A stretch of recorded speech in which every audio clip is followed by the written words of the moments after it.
energy fluctuations around Dandan were still faint, but magnetic storms appeared more frequently. During this period, the Federation wasn't peaceful. The good news was that another survivor emerged from the magnetic storms. This person turned out to be Yang Yu, which further solidified the Yang family's position in the Federation Empire. Shang Yu didn't have any other thoughts and continued to observe the magnetic storms daily, decomposing their energy. In her free time, she stayed with the egg. However, Dandan was unusually restless lately. Shang Yu observed and indeed found that it was related to the approaching magnetic storms. To get closer to the magnetic storm, Shang Yu drove her spacecraft with Dandan towards the edge of the storm. After setting up the observation device, she realized Dandan was missing. Shang Yu, oh. When the magnetic storm approached, it was not as intense as expected and even seemed like it was about to dissipate. Such a weak magnetic storm had no observational value, so Shang Yu prepared to pack up her equipment and leave. As she opened the spacecraft, a glowing Dandan, resembling a luminous night pearl, lay peacefully in the co-pilot seat. It should not have been an illusion. The sudden weakening of the magnetic storm's energy must have been related to Dandan. This hypothesis was confirmed after 3 observations. Each time a fierce magnetic storm came, its energy diminished significantly right after Dandan disappeared, leaving barely 1/10 behind. Excitedly, Shang Yu kissed Dandan and decided to take it all over the Federation, aiming to eliminate the threat of magnetic storms completely. However, while dreams were beautiful, reality was harsh.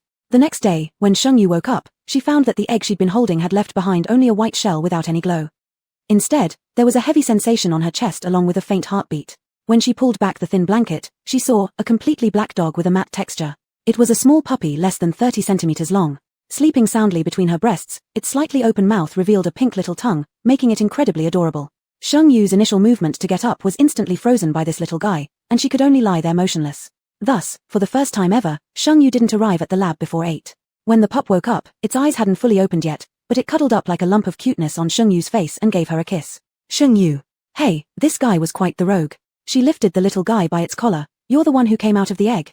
The little guy tried to resist and struggle, but with such a great disparity in strength, the resistance proved fruitless, leaving him only able to glare at Shengyu. That's not an egg, it's my protective shell. Shengyu couldn't help but poke the little guy's belly button with her fingertip. The little guy immediately curled up and glared angrily. Why? Poking the belly button will make one sick. Shengyu chuckled and revealed a gentle, beautiful smile. You seem pretty knowledgeable. So, what exactly are you? The little guy was incredibly proud, raising his chin. I am none other than one of the ancient divine beast races, the only Chilean in existence in the universe, above the sky and below the earth. Gurgle gurgle. As soon as these words were spoken, an ill-timed rumble of hunger resounded. The curve of Shengyu's lips widened as she picked up the one and only Chilean pup in the universe and got out of bed. The Chilean pup disliked this action, struggled a bit, then jumped onto Shengyu's shoulder. What does a hungry Chilean want to eat? Shengyu really didn't know what Killins ate, but that didn't stop her mischievous thoughts. Do you eat grass? I've heard divine or sacred beasts can't eat human food. The Chilean pup noticed her mischievous smile and, showing its newly grown teeth, bit down hard on Shengyu's face. It huffed angrily. We Killins eat humans. With this force, it was more like a kiss than a bite. Shengyu paused briefly, a familiar feeling coming to mind, but it quickly faded, leaving so fast that Shengyu forgot about it right away. Since you've already kissed me, then out of mercy, I'll let you have the food meant for human young. 10 minutes later, the Chilean pup was holding a baby bottle chugging away.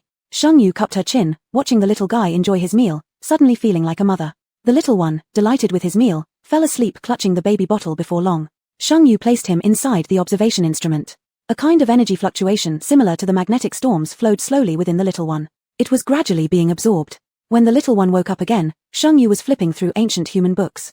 Not many books from the ancient earth had survived. What Shengyu was reading now seemed to be marriage records from ancient humans. Wiggling over excitedly, the pup planted a smooch on Shengyu's face before jumping onto the paper she held.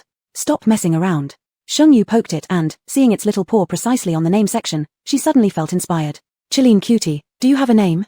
The Chilean pup once again brimmed with pride. Chilean, Shengyu. Besides being called Chilean, would you like a human name? The little one tilted its head. Since you asked, then I'll pick one. It stared at the paper in Shengyu's hand, stopping after some moments at an archive entry. That's it. The chubby pink padded big paw stamped down, and the name beneath its foot clearly read. Chu Yu Nyan. Chapter 187, Prophecy Dream, Returning is a Blessing. Shengyu's gaze fell on the name next to Chu Yuanian, and the registered girl's name also turned out to be Shengyu. Coincidence? Ancient humans didn't require household registration for marriage, and divorce was extremely difficult, so prenuptial agreements were quite common. This Shengyu and Chu Yuanian were no different. Shengyu pieced together the story of this couple. Both grew up in an orphanage. Shengyu was 4 years older than Chu Yuanian. They were top students from elementary school all the way through university. Especially after starting middle school, Shengyu began taking on part-time jobs. Despite such circumstances, they still maintained first place among more than 1 million students in the East. After graduation, Shengyu joined a prestigious company, while Chu Yuanian turned 18 the same year and officially confirmed their romantic relationship. On the day Chu Yuanian just turned 22, they obtained their marriage certificate. The prenuptial agreement detailed their love story, but what Shengyu did not know was, at the age of 30, Shengyu and Chu Yuanian had their first child. Chu Yuanian achieved some success in his entrepreneurial endeavors. At the age of 34, Shengyu gave birth to their second child, and Chu Yuanian became the leading figure in the eastern region. With many people trying to introduce women to Chu Yuanian, he remained loyal throughout. Eventually annoyed by the situation, he resigned, allowing Shengyu to become the chairman and CEO. Chu Yuanian lived at home, managing family life and concocting various supplements for Shengyu. This continued for 30 years. After their children made names for themselves in their respective fields, corporate matters were handed over to professional managers. Shengyu passed away at the age of 84, and the following month, Chu Yuanian also passed, concluding their happy and beautiful lives. Shengyu wiped her eyes. If the little cub liked it, then she would call him Chu Yuanian.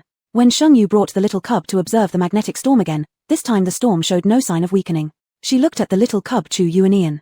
The cub guessed her question and explained, I actually died a long time ago, sacrificing myself for someone very important in a magnetic storm. The reason I can resurrect now is because of the negative energy of the Tao. When I resurrected, I could no longer absorb the negative energy of the Tao. A buzzing sound rang in Shengyu's ears. The most important person to the cub. Is the most important person not me? Has the cub already betrayed me at such a young age? Shengyu mainly focused on not self-destructing.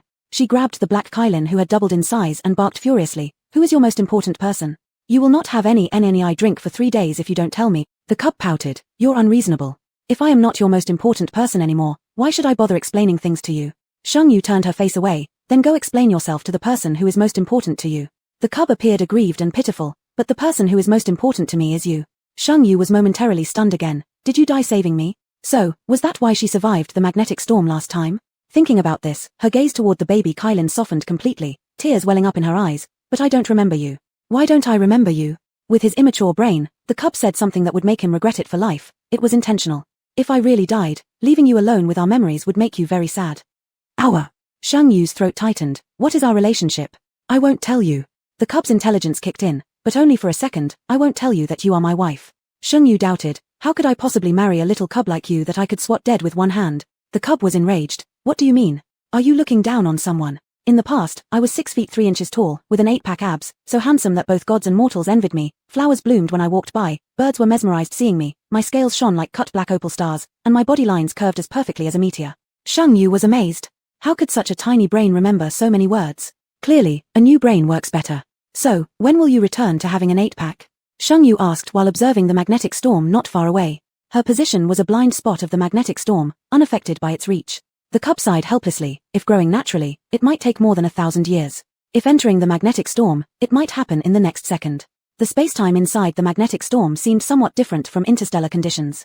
If the cub could enter a time-space span that lasts longer, she could see the grown-up Kylin cub. She wondered, what does an adult Kylin cub look like? Is it this stupid too? After you enter the magnetic storm, will you have a way to leave? Shang Yu suddenly thought of a crucial question. This question successfully hit the cub's heart. He arrogantly replied, I can not only go in and out of the copy, but also bring you gifts. The gift that the baby Kylin mentioned was actually all sorts of junk. To be more specific, it referred to the dismembered limbs of various animals. For a period of time after that, people in the lab often saw some strange and grotesque biowaste being recycled from the director's lab, left by unknown creatures. Shang Yu could no longer endure this and gave the baby Kylin a big scolding. Since then, the Kylin cub has been slightly more restrained. But not by much. Before, it was just dismembered limbs. Now, it directly brings back injured individuals. These injured ones are grotesquely deformed, some even being a combination of human and animal parts. When Shang Yu looked at them, she felt nauseous. The baby Kylin inexplicably felt a chill down its spine. Who is trying to attack me from behind? The baby Kylin got no answer. Piecing together bits and pieces, Shang Yu figured out why the negative energy of Tao formed different magnetic storms. Because everyone's resentment is different. The method these little monsters mentioned for leaving the center of the magnetic storm was finding the storm's weakness. There are many magnetic storm clusters. The weakness of each magnetic storm is different. How is anyone supposed to find it? Shang Yu decided to go talk with Yang Zheng. 3 days later, Yang Yu returned to the lab. Although Shang Yu didn't give him a grand welcome, she still expressed her welcome. After the crowd dispersed, Shang Yu said, Do you have time? Let's talk. Naturally, Yang Yu would not refuse. In the coffee shop of the lab, both ordered a caramel macchiato. Shang Yu came straight to the point. Can you share how you managed to leave the magnetic storm? Disappointed, Yang Yu replied, I entered the magnetic storm, and you didn't even worry about me once. Indeed, she hadn't. She was too busy playing with the baby Kylin. Shang Yu guiltily rubbed her nose. I didn't know when you entered the magnetic storm, but your safe return is fortunate. Chapter 188, Prophecy Dream. Are you even fully grown? If we were to trace back to the time Yang Yu started having feelings, it would go back to the first time Yang Yu met Shang Yu at the youth competition held by the Imperial Research Institute. Back then, Shang Yu wore a transparent protective goggles and stood calmly under countless spotlights on stage, speaking fluently and with ease. Her face carried a polite smile, her posture elegant, her voice captivating. Later, when Yang Yu joined the laboratory in the Fringe Star system, he became even more captivated by Shang Yu, her logical thinking, her dedication, and seriousness. Shang Yu was like being encased in gold, glowing brightly, even her strands of hair exuded unique charm. He found himself trapped deeply within it, unable to extricate himself. He knew Shang Yu's personality. Other than experiments, very few things could touch Shang Yu's heartstrings. Thus, though he realized Shang Yu didn't care much for him, he did not mind. On the contrary, he found her bashful and timid little appearance especially endearing. A faint smile appeared on his face, but his gaze darkened slightly. Yu, do you know what I was thinking about during the last moment in the magnetic storm? Shang Yu patted the small creature growling inside her pocket and shook her head.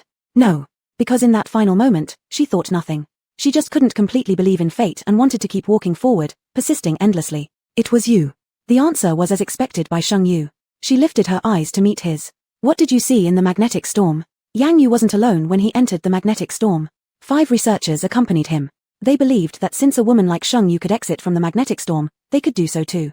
However, the magnetic storm field Yang Yu entered resembled a school scenario from ancient Earth. In this school setting, he was a bookworm constantly bullied by others, extremely meek. Among the 5 researchers who went along with Yang Yu, the first one died instantly upon entering the classroom for failing to greet the teacher properly. The second researcher perished after resisting bullies. The third researcher vanished as soon as he attempted to escape from the school. Only Yang Yu and another researcher survived by playing the part of students, swallowing their humiliation until the 6th day. By evening, the 4th researcher could no longer endure such torture and jumped off a rooftop. The sky immediately turned pitch black, and the tormentors began searching the entire school for Yang Yu to vent their frustrations. They eventually found Yang Yu on the rooftop. Just as Yang Yu lay dying from being beaten, he suddenly thought of Sheng Yu, wondering if she had gone through something similar. But Sheng Yu never gave up, and neither could he. Thus, he made a bold decision. If death was inevitable, why not take these bullies with him? Yang Yu began fighting back, slaughtering all the tormentors on the rooftop. He even angrily arranged them in positions of kneeling surrender. They needed to atone, Yang Yu murmured, to make amends for those they had wronged. After midnight, Yang Yu experienced a whirlwind of sensations before opening his eyes to find himself on an uninhabited planet. Most importantly, when Yang Yu woke up and re-examined the magnetic storm cluster, its energy had significantly weakened. Upon hearing Yang Yu's account, Sheng Yu frowned deeply. It was clear that the magnetic storm cluster encountered by Sheng Yu and Yang Yu differed greatly. After some thought, Sheng Yu said, "It seems I need to enter the core of the magnetic storm again." With the young creature around, Sheng Yu felt quite confident. But Yang Yu's face darkened. His eyebrows furrowed tightly, exuding an air of dominance. You cannot. It is far too dangerous within the magnetic storm. You can't go there." Even the little creature in her pocket bit her finger and shook its head fiercely, its wide eyes filled with disapproval. Seeing this, Sheng Yu reluctantly relented. "All right, then let's not go for now." A smile bloomed on Yang Yu's face. Yu was beginning to care about his feelings. So, Yang Yu seized the moment and asked, "Shall I escort you back?" Sheng Yu declined. "I'll return to the lab to sort out the data." As soon as she got back to the lab, the little creature hopped out of her pocket. With stubby arms crossed, it sat on the lab bench like a little boss. Its pose melted Sheng Yu's heart entirely. She softened her tone, cooing affectionately, "What's the matter, little darling? Your flattering won't work." The little Chilean offspring declared haughtily, sticking out its chin, "Besides, I'm your husband. That human likes you, he's trying to woo you." Sheng Yu shrugged innocently. "But I don't like him." "That doesn't matter, he's disgusting anyway." The little Chilean lunged into Sheng Yu's arms, clinging tightly around her neck, asserting its territorial instincts over her. Fine, I'll stop taking you to see him." Hearing this promise, the little Chilean finally calmed down, completely missing the subtle inconsistency in Sheng Yu's words. Not long after, the little guy disappeared again. When it returned, it brought back a radiant red bead for Sheng Yu, dazzlingly beautiful. Sheng Yu sensed the energy emanating from the bead and examined it under the observation device, discovering that its energy waves were entirely opposite to those of the magnetic storm. What is this? This meant that if there were enough beads like this red pearl, they could completely resist the magnetic storm's intrusion. As if understanding Sheng Yu's thoughts, the Chilean said, "Forget it, this bead, like me, is one of a kind in heaven and earth." With that, it started to boast once again. Sheng Yu chuckled, teasing, "Is that so? Then such an amazing Chilean brother surely doesn't need to drink NNI anymore, does he?" Saying that, she shook the milk bottle in her hand, and the next second, the lab was filled with gulping sounds. 10 minutes later, the little one, glowing with a glossy black luster, burped contentedly. Leaping onto Sheng Yu's chest, it declared proudly, "Come on, husband's taking you out to see the world." Sheng Yu paid no heed to the title, it was just a playful way to tease the child. She smiled slightly. "All right, wherever baby wants to go, we'll go." Her indulgent tone was as if the child wanted stars from the sky, and Sheng Yu would pluck them for her. The Chilean cub placed the pearl in Sheng Yu's hand and took her aboard the spacecraft. After 2 days and 1 night of arduous travel, the pair finally arrived at the largest magnetic storm cluster in the universe. Upon entering the magnetic storm cluster, Sheng Yu saw 2 lotus flowers growing side by side in a river full of black energy. One black, one grey, they radiated an indescribable aura so powerful that just glancing at them carefully made her eyes sting painfully. "Stinky lotuses. Don't you dare bully my wife." The cub in her arms stomped into the void, flying above the 2 lotuses and spitting angrily. The petals of the lotuses trembled, and 2 figures appeared, one male, one female, extraordinarily beautiful. I wondered who it was, turns out it's just a puppy." The woman standing on the grey lotus laughed, covering her mouth. "You calling us wife? Your fur hasn't even grown fully yet." "Our Chilean clan doesn't grow fur." The Chilean had come on important business and didn't want to bicker with these 2 smelly flowers. "The negative energy of Heaven's Way is dissipating, and you've been secluded here for too long, it's time for you to re-emerge. Heaven's Way belongs to heaven. We've taken root in chaos, immortal and indestructible. Why should we bother ourselves with matters of Heaven's Way and its negative energy?" The grey lotus refused. Chapter 189, The Prophetic Dream End. Sheng Yu listened to the Chilean cub and grey lotus arguing. The Chilean cub wanted grey lotus and black lotus to use chaotic energy to control the magnetic storm, but grey lotus thought this would be futile and thus opposed such an arduous and unrewarding approach. Sheng Yu recalled what Yang Yu had said, that after leaving the magnetic storm group, its power had decreased significantly. Could it mean that once they complete the tasks within the space constructed by the negative energy of Tao, they could smoothly leave the center of the magnetic storm? But another question arose. How could one discover the mission within the magnetic storm space, and how could survival rates in the magnetic storm space be increased? According to Yang Yu, the deaths of the previous researchers were not random. It seemed as if there were certain patterns. Finding these rules might lead to solving the magnetic storm. Sheng Yu exchanged thoughts with Grey Lotus. Grey Lotus was very surprised but, under Sheng Yu's nutrient soil strategy, successfully became an ally. With the help of Grey Lotus and Black Lotus, all the magnetic storm groups were soon controlled on the spot. Sheng Yu, relying on the power of Qilin and Red Pearl, began building a game passage. However, Sheng Yu found that the distance between the magnetic storm groups was too great. So she asked Grey Lotus to pull the magnetic storm groups around her into her own. This proved effective. But even their combined strength wasn't quite enough. With the unparalleled Red Pearl in existence, Sheng Yu entered the magnetic storm space easily. She first entered several superlarge magnetic storm groups and persuaded a powerful being who was half human and half mermaid. It was surprisingly cute. Yang Yu thought it was her new pet and even helped feed it for a while. There was also the underworld where ancient humans went after death, ruled by Lord Fengju. And then there was the mad scientist from the era of the collapse of ancient humans. They, together with the two lotuses, began to connect the magnetic storm groups, gathering them together. Sheng Yu started constructing channels inside the magnetic storm groups and used Red Pearl to establish the rules and missions of each magnetic storm space. Such a huge movement couldn't possibly be hidden from Yang Yu, who was constantly observing the magnetic storm groups. When Sheng Yu told Yang Yu about this conclusion, she expected Yang Yu to share her joy. Instead, Yang Yu had a contrary attitude, looking cold at Sheng Yu for the first time. Have you considered who should complete these missions? Sheng Yu didn't agree. You know the destructive power of the current magnetic storm. If we can't resolve this issue, billions of humans and creatures in the entire Federation will face dire consequences. I don't believe everyone is a coward. Someone will always step up. As the old saying goes, under a great reward, there are brave people. Sheng Yu and Yang Yu were people from entirely different worlds. Their ways of thinking fundamentally differed. Sheng Yu thought about solving the problem, whereas Yang Yu acted more like a politician. He needed to consider the consequences of such events for the entire Federation and his position in this turbulence. The Federation was nearing its election period, and Yang Yu had been active recently. If this matter were disclosed now, his research background would necessitate him explaining its outcome to the public during his campaign. But how could he persuade the masses to go to their deaths? In Sheng Yu's eyes, she was merely a pure researcher. Like an inventor who only invents things, the buying and marketing part is the sales team's job. In other words, Sheng Yu only studied the magnetic storm situation, whether or not to adopt this method, how to convince the people, this was the politician's job. Building the magnetic storm channel went smoothly but was time-consuming and exhausting. Unknowingly, 2 years had passed. This time, Sheng Yu explained the entire structure of the magnetic field space channel and how to complete the tasks in the magnetic storm space to all the ministers of the Federation. The final decision was left to the cabinet vote. The intense voting reached a deadlock, with both sides equal, and the final vote rested in Yang Yu's hands. As Yang Yu hesitated, he was almost about to cast an opposing vote when, at the last moment, he met Sheng Yu's indifferent gaze. By the time Yang Yu wanted to vote again, it was already too late. During the heated debate of the deadlock, someone proposed that if they were going to disclose this matter to the entire Federation, Sheng Yu needed to come out alive from 10 medium-sized magnetic storm groups without using any external forces. Yang Yu's timely objection this time was ineffective. Finally, the cabinet unanimously agreed that Sheng Yu only needed to return from 2 magnetic storm spaces. At the same time, the meeting announced that the magnetic storm group would be renamed as the Strange Game. Each magnetic storm group would be likened to a game sublevel, thereby reducing the public's fear of the magnetic storm groups. Sheng Yu spent half a year constructing all the magnetic storm group channels with great perfection. At the same time, she categorized the powerful creatures within the magnetic storm groups into different levels. The most formidable ones were only 5 individuals. These 5 were the guardians of the rules, possessing supreme power.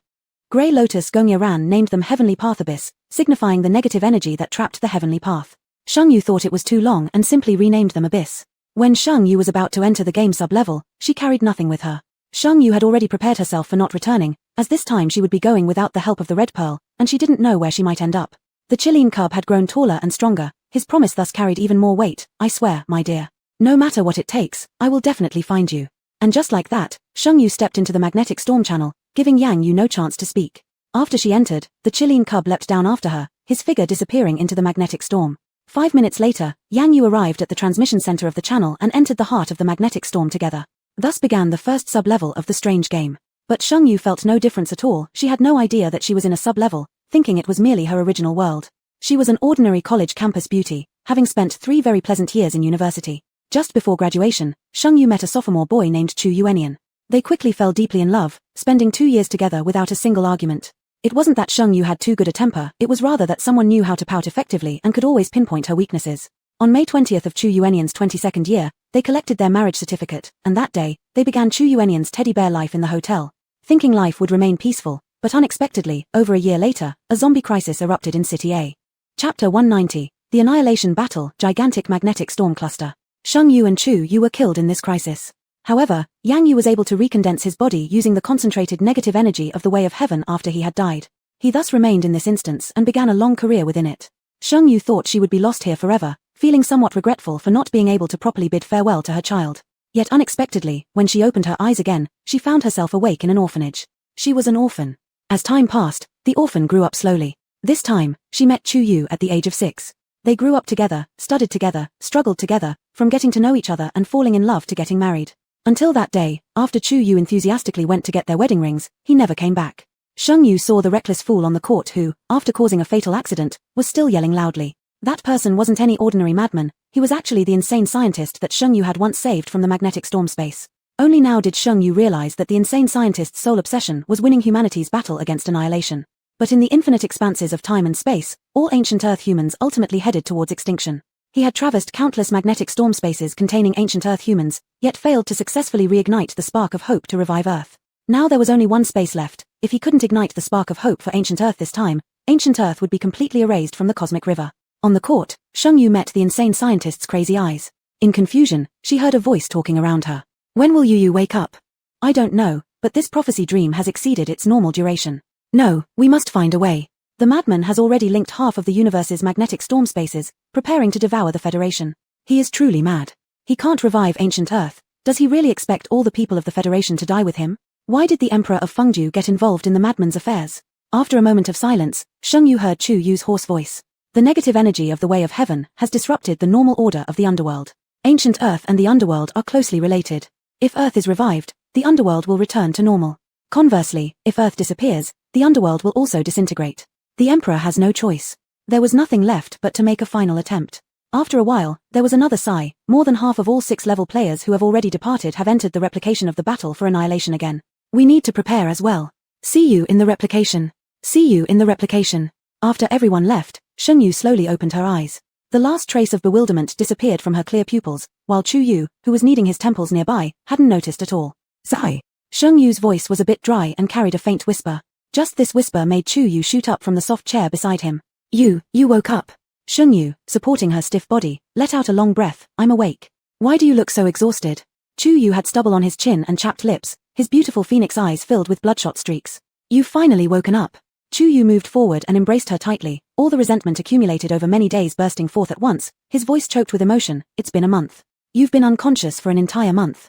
Sheng Yu patted his back. I'm sorry, I caused you worry. Sheng Yu could sense his fear and didn't expect herself to have slept for such a long time.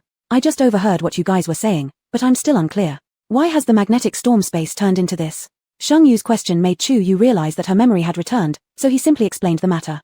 Apparently, because Sheng Yu and her companions had not emerged from the replication in time, the Federal Empire assumed that her plan had failed, so they abandoned it. Unbeknownst to them, under Sheng Yu's construction, the space channel of the magnetic storm was becoming increasingly complete, and simultaneously, 5 abyssal anomalies established sinister killing rules during the replication connections.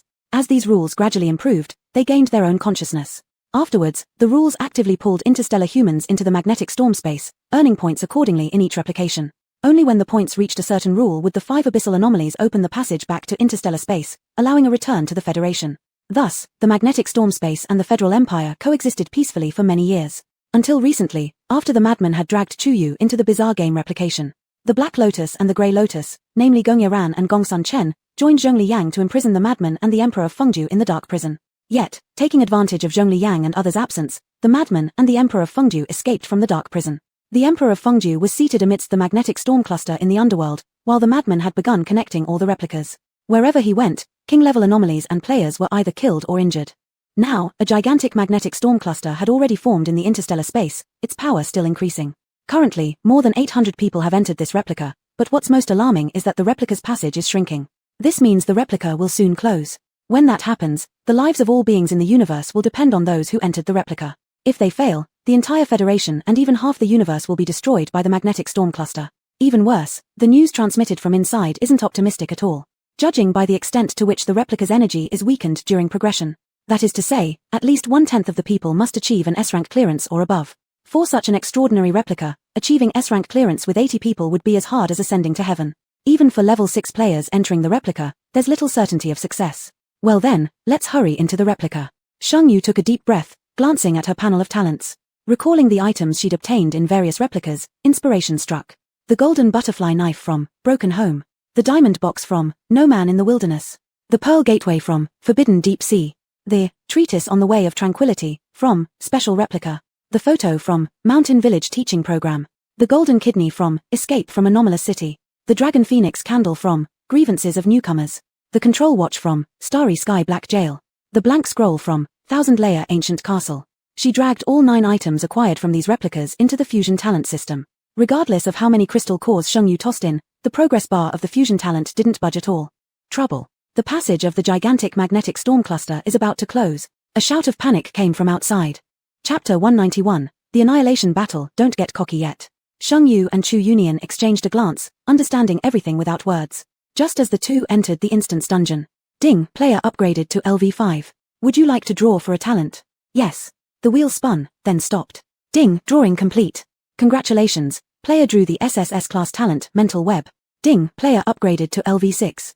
Would you like to draw for a talent? Yes. Ding, drawing complete. Congratulations, player drew the SSS class talent, 5 Elements.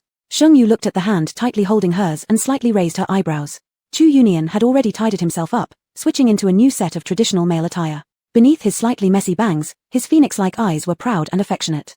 He tilted his chin as if asking for credit. Honey, I've lent all my good luck to you. How about returning the favor? With 2 SSS class talents, at least 2 kisses were owed. His familiar tone and smug expression caused Shengyu's lips to curl. Time is short, let's settle this after we deal with the magnetic storm, shall we? Whatever my wife says goes. Shengyu chuckled softly, her son was still exactly the same, so easy to comfort. The moment they entered the dungeon, Shengyu felt a dizziness. Countless memories surged into her mind. Her name is Shengyu, originally a sophomore student. However, who would have known that a year ago, the sun suddenly became hyperactive. A powerful solar storm disrupted Earth's magnetic field, causing all humans and creatures on Earth to mutate. Some humans successfully mutated into powerful Psi-wielders, while others failed to evolve and became bloodthirsty man-eaters known as demons. Now it was the first year of the apocalypse. And she, Shengyu, was just an ordinary human being, devoid of any powers, struggling to survive in one of the official survival bases. Where Shengyu was now located, was survival base number 6. She lived in a dormitory shared by 20 people. In the resource-scarce, land-precious safety zones, those without psi powers were considered the lowest class of existence. Fortunately, Shengyu was a college student, brimming with energy. Relying on her impressive vision of 5.2, she managed to secure herself a position at one of the guard posts in the safety zone. Thanks to her previous keen observation when birds fell silent around her, she accurately predicted an incoming demon assault, enabling her to move from a 40-person dormitory to a 20-person one. It was almost time for her shift again. Feeling numb, Shengyu quickly washed her face in the cramped bathroom of the ordinary people's living quarters before heading toward the main gate. Even someone as energetic as a college student could not handle 8 hours of sustained mental focus. 2 hours later, Shengyu began to feel weary, helplessly sweeping her gaze over the dry yellow grass outside the base. Suddenly, the nearby grass twitched unnaturally twice. Shengyu thought it was a hallucination. For the next 5 minutes, the surrounding grass showed no movement whatsoever. Just as Shengyu was about to lower her guard, the grass on the other side shook once more. Unfortunately, the dry yellow grass was still tangled together, making it impossible to see what lay behind it. If only the grass could part itself. At the instant this idea popped into her mind, the pile of wild grass slowly separated, revealing a demon behind it, its entire body pitch black with highly corrosive liquid attached to it. Alarm! Alarm! As soon as Shengyu made eye contact with the demon, she pulled the alarm lever beside her. Instantly, red and blue emergency lights flashed across the base. According to the usual pattern of demon ambushes, sometimes an attack might occur every 5 days, but slower attacks could take 15 days. It had been only 3 days since the last demon sneak attack, so no one expected the demons to strike so early. Therefore, the patrol squad on duty consisted mainly of low-level Psi users. But these low-level squads couldn't withstand the demons for long. Countless people got their eyes burnt instantly upon approaching the demons due to the highly corrosive liquid secreted by them. However, there was no fear among these soldiers. They rushed forward one after another, blocking the advance of the demons with their own bodies, buying time for the higher-ranked Psi users to arrive. Not even 2 minutes had passed since the alarm was triggered, yet 19 Psi users had already fallen. The demons began advancing toward the base. They were less than 50 meters away from Shengyu's position. Suddenly, something hiding behind the demons, a demon that resembled a wolf but had leopard-like features and possessed a pair of fleshy wings, fixated its glare directly on Shengyu. At that moment, Shengyu sensed the immense power of this demon and its overwhelming craving for her. But demons liked eating Psi-wielders most. Why would it crave her? Could it be because of the automatically parting grass earlier? Had she awakened some kind of ability? Before she could think much further, the high-level demon gave a sharp howl, as if issuing an order. In the next second, all the demons turned their attention toward Shengyu. Shengyu suspected that she had awakened to the wood-type Psi ability and attempted to mobilize the surrounding grass and trees to bind these vile creatures. As soon as her thought crossed her mind, the originally withered and yellow grass suddenly looked refreshed. Lush green leaves grew several meters long in the blink of an eye, binding all the vile creatures rushing toward her. Unfortunately, the vile creatures were covered in highly corrosive liquid, causing the grass to instantly dissolve upon contact. Psi user, a wood-type Psi user. Fire attack. Fire can repel these vile creatures. The Psy users who hadn't noticed the interaction between the vile creatures and Sheng Yu's ability all started shouting together. Fire! Sheng Yu furrowed her brows. Why wasn't she a fire-type Psy user? The instant this thought crossed her mind, a layer of flames burned invisibly around her. In the next second, wherever Sheng Yu's gaze reached, flames rose high. The temperature of the flames was extraordinarily high, and the blazing flames appeared deep purple. The surrounding Psy users quickly stepped back. In the air came the crackling sound of burning, accompanied by the putrid smell of roasted meat. The number of vile creatures that came this time wasn't large. It was uncertain whether it was due to her independent action or if it was the vanguard team of the vile creatures.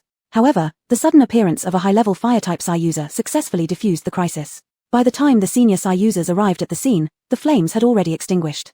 All that remained on the ground was a pitch-black charred area, not even leaving behind ashes of the vile creature's bones. Yang Yu, the senior Psy user, perceptively detected a Psy fluctuation on the lookout tower, frowning and asking, "Has a new Psy user awakened?" Sheng Yu was soon brought to the laboratory inside the inner city. Sitting on the testing chair, she waited for a long time without hearing any instructions allowing her to get up. An hour later, Sheng Yu unexpectedly saw the person in charge of the base combat department. "Hello," the man approached warmly to shake hands, hurriedly asking, "When did you awaken your Psy abilities? Are there any abnormalities?" The man held onto Sheng Yu's hand unwillingly to let go. If it weren't for the suppressed excitement and joy in his eyes, Sheng Yu really would have doubted if he had other intentions towards her. A minute before the vile creatures appeared, Sheng Yu truthfully replied, "There are no abnormalities." All the researchers following the head of the combat department stared blankly. "You didn't have a fever? Didn't lose consciousness? No lower back pain? No convulsions in your limbs?" These were the symptoms every Psy user experienced during their evolution. If they failed during this process, they would become vile creatures. Sheng Yu slightly indulged herself. "Nope, really is it that serious?" The researchers. The Psy users outside. One researcher stood out, adjusted his glasses on his nose, and said seriously, "I know you're proud, but don't get cocky yet. You'll be allowed to feel proud after you know your Psy ability rank." Chapter 192, The Annihilation Battle, A Woman Who Looks Frail. Sheng Yu was somewhat excited. If she could become a psychic, she would no longer have to endure sleeping in a room with 20 people or using the restroom while others looked at her buttocks. The researcher held the test report, his hands trembling slightly with excitement. "We use the energy intensity shown by each psychic as a basis for classification. Among them, the current highest level psychic has an energy value of 6,870,000 and is ranked as S level. What about mine?" Sheng Yu anxiously wanted to know the result. The researcher continued teasing her. "When you took the first test, you directly blew up our measuring device. We hastily assembled a second one, which also exploded. Until the last attempt, we made a device measured in billions, only then were we able to fully receive your energy. Your energy value is 4 billion, and you possess 5 series psychic abilities with a minimum value of 4 billion. After the researcher finished speaking, Sheng Yu felt a ringing in her ears. "Duo Shao? Are you talking about Duo Shao? 4 billion? Sheng Yu wasn't familiar with this number. She didn't even have that many happy beans from playing Fight Landlord. The researcher supported Sheng Yu's wobbly body, thinking, "Phew, good thing several old researchers fainting in the lab isn't a big deal. Otherwise, the person herself might have been on the verge of collapse." The head of the operations department announced, "Comrade Sheng Yu, your psychic rating is SSS level, and we're all very excited. Your appearance is like a beacon of hope, igniting humanity's struggle against the evil kind. I know you're thrilled, but try not to get too excited yet. Although your psychic level is high, the responsibility you must bear is equally heavy." In fact, not long ago, the second base in Hu City also had a psychic with an energy over 1 billion. However, his psychic powers aren't offensive. Now with your appearance, I'm reminded of a suggestion once brought up by the third base in C City. Our 3 bases will work together, forming an elite assassination team to find the source species controlling the actions of all the evil kind from behind the scenes and eliminate it. At that point, without their leader, it will be the time when humanity sounds the counterattack horn. The reason the operations director mentioned this proposal was because even before, the strongest psychic hadn't exceeded tens of millions in energy, and the researchers of the 3 bases speculated that the power of the source species would at least reach the billion level. But now everything is different. Sheng Yu's emergence makes humanity see the dawn of hope. That's a billion-level psychic. And not just any kind, it's the full system. Full system. Do you understand the energy of the full system? It is the derivative of all things in heaven and earth. The heart of the operations director was thumping, his gaze fixed on Sheng Yu filled with eager anticipation. Sheng Yu composed herself, stood upright, and saluted the operations director solemnly and seriously, guarantee completion of the mission. At that moment, Sheng Yu's mind was as calm as still water, entering into a very subtle realm. At that moment, it seemed as though all of humanity's hopes rested on her shoulders. In the morning, the assassination team was proposed. By afternoon, Sheng Yu, still familiarizing herself with her psychics, received a notice to meet with team members arriving from various places. Under the clear blue sky, several helicopters landed. From one helicopter, the rapidly spinning blades stirred up strong winds that tossed the man's hair. Even before his face was clearly visible, there was an air of arrogance and nonchalance about him. Hands in his pockets, wearing tight black combat gear that accentuated his tall stature and long legs, he exuded a sense of disdain throughout his demeanor. His sharp eyebrows and phoenix-like eyes, high nose bridge, delicate lips, and handsome features carried an aura of mischievousness. Their eyes met, and the man raised his eyebrows at Shengyu, clearly writing on his face. "Young lady, aren't you also charmed by me?" Shengyu's heart skipped a beat, then quickly began racing again, her ear tips burning red with a flush of clouded pink. The next moment, a shadow suddenly appeared in front of Shengyu. Without realizing it, a layer of flames ignited around Shengyu, emitting a sizzling sound, followed by a faint smell of burnt air. The shadow disappeared instantly, unable to avoid being scorched, losing all the bangs from its forehead. Fortunately, he moved quickly, otherwise, given the temperature of Shengyu's flames, he'd instantly be turned to ashes. "Don't fool around." Several people in military uniforms descended from another helicopter. After greeting the operations director, their gazes finally fell on Shengyu, saying, "Sorry, Qing Shuang was just trying to joke with you."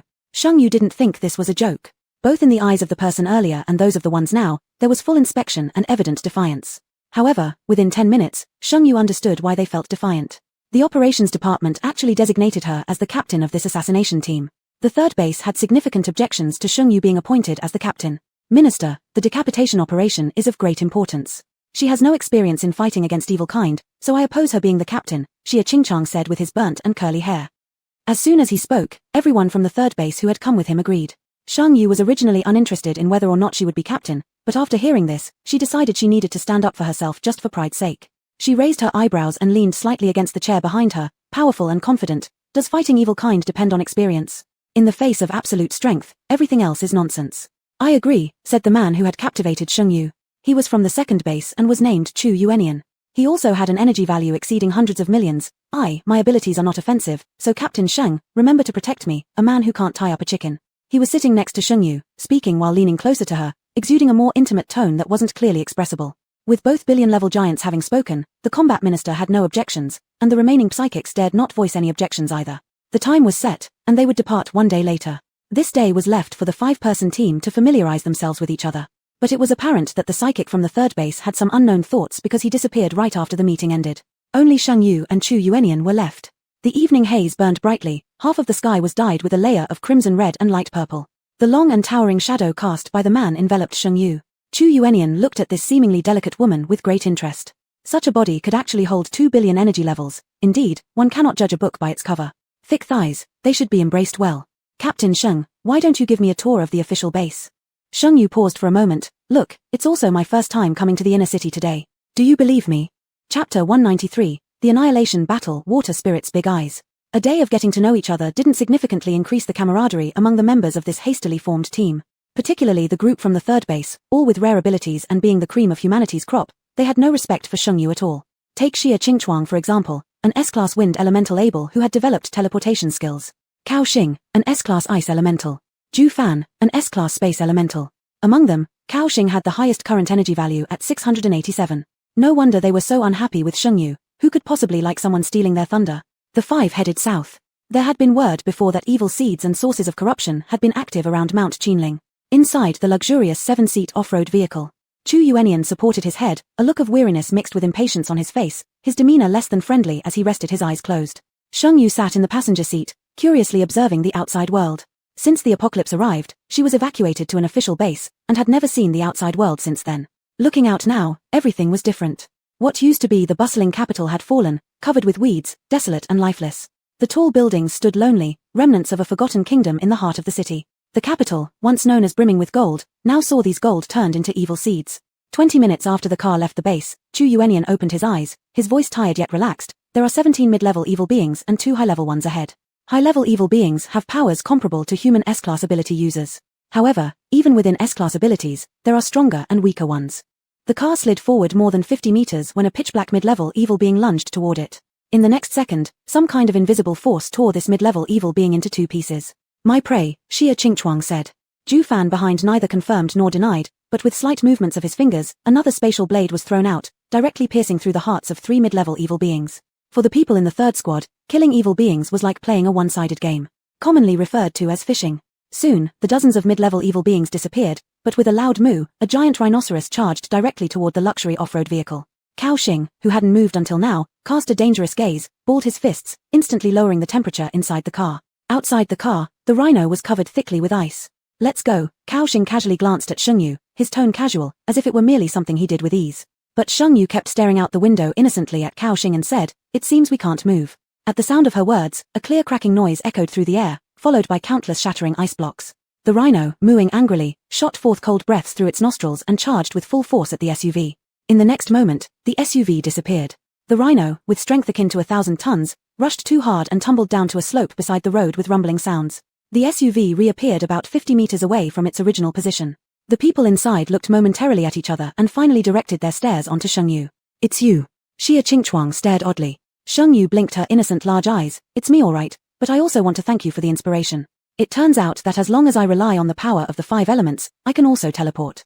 Xia Qingchuang. Cao Xing looked at that woman's beautiful yet innocent big eyes. She seemed genuinely grateful, but that just made him feel stifled.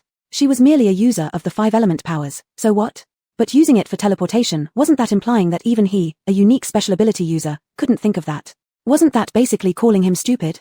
If Shengyu knew what Cao Xing was thinking, she would certainly blink her most innocent big eyes and, with the sweetest voice possible, tell Cao Xing, "Don't overthink it, you indeed are a fool." Another high-level evil being slowly emerged from the end of the road. He resembled both a man and a spider. Human bodies sprouted 8 legs that crawled along the ground, covered with highly corrosive liquid which created wisps of blue smoke upon contact with the asphalt. His eyes filled with wisdom focused intently through the car window on Shengyu, revealing a strange smile. He smelled a delicious aroma. Eating this human would let him reach the ultimate existence. He's here for you." Xia Qingchuang restrained herself from laughing triumphantly. Billion-unit energy ability users, never seen one alive. Cao Xing was already prepared for battle.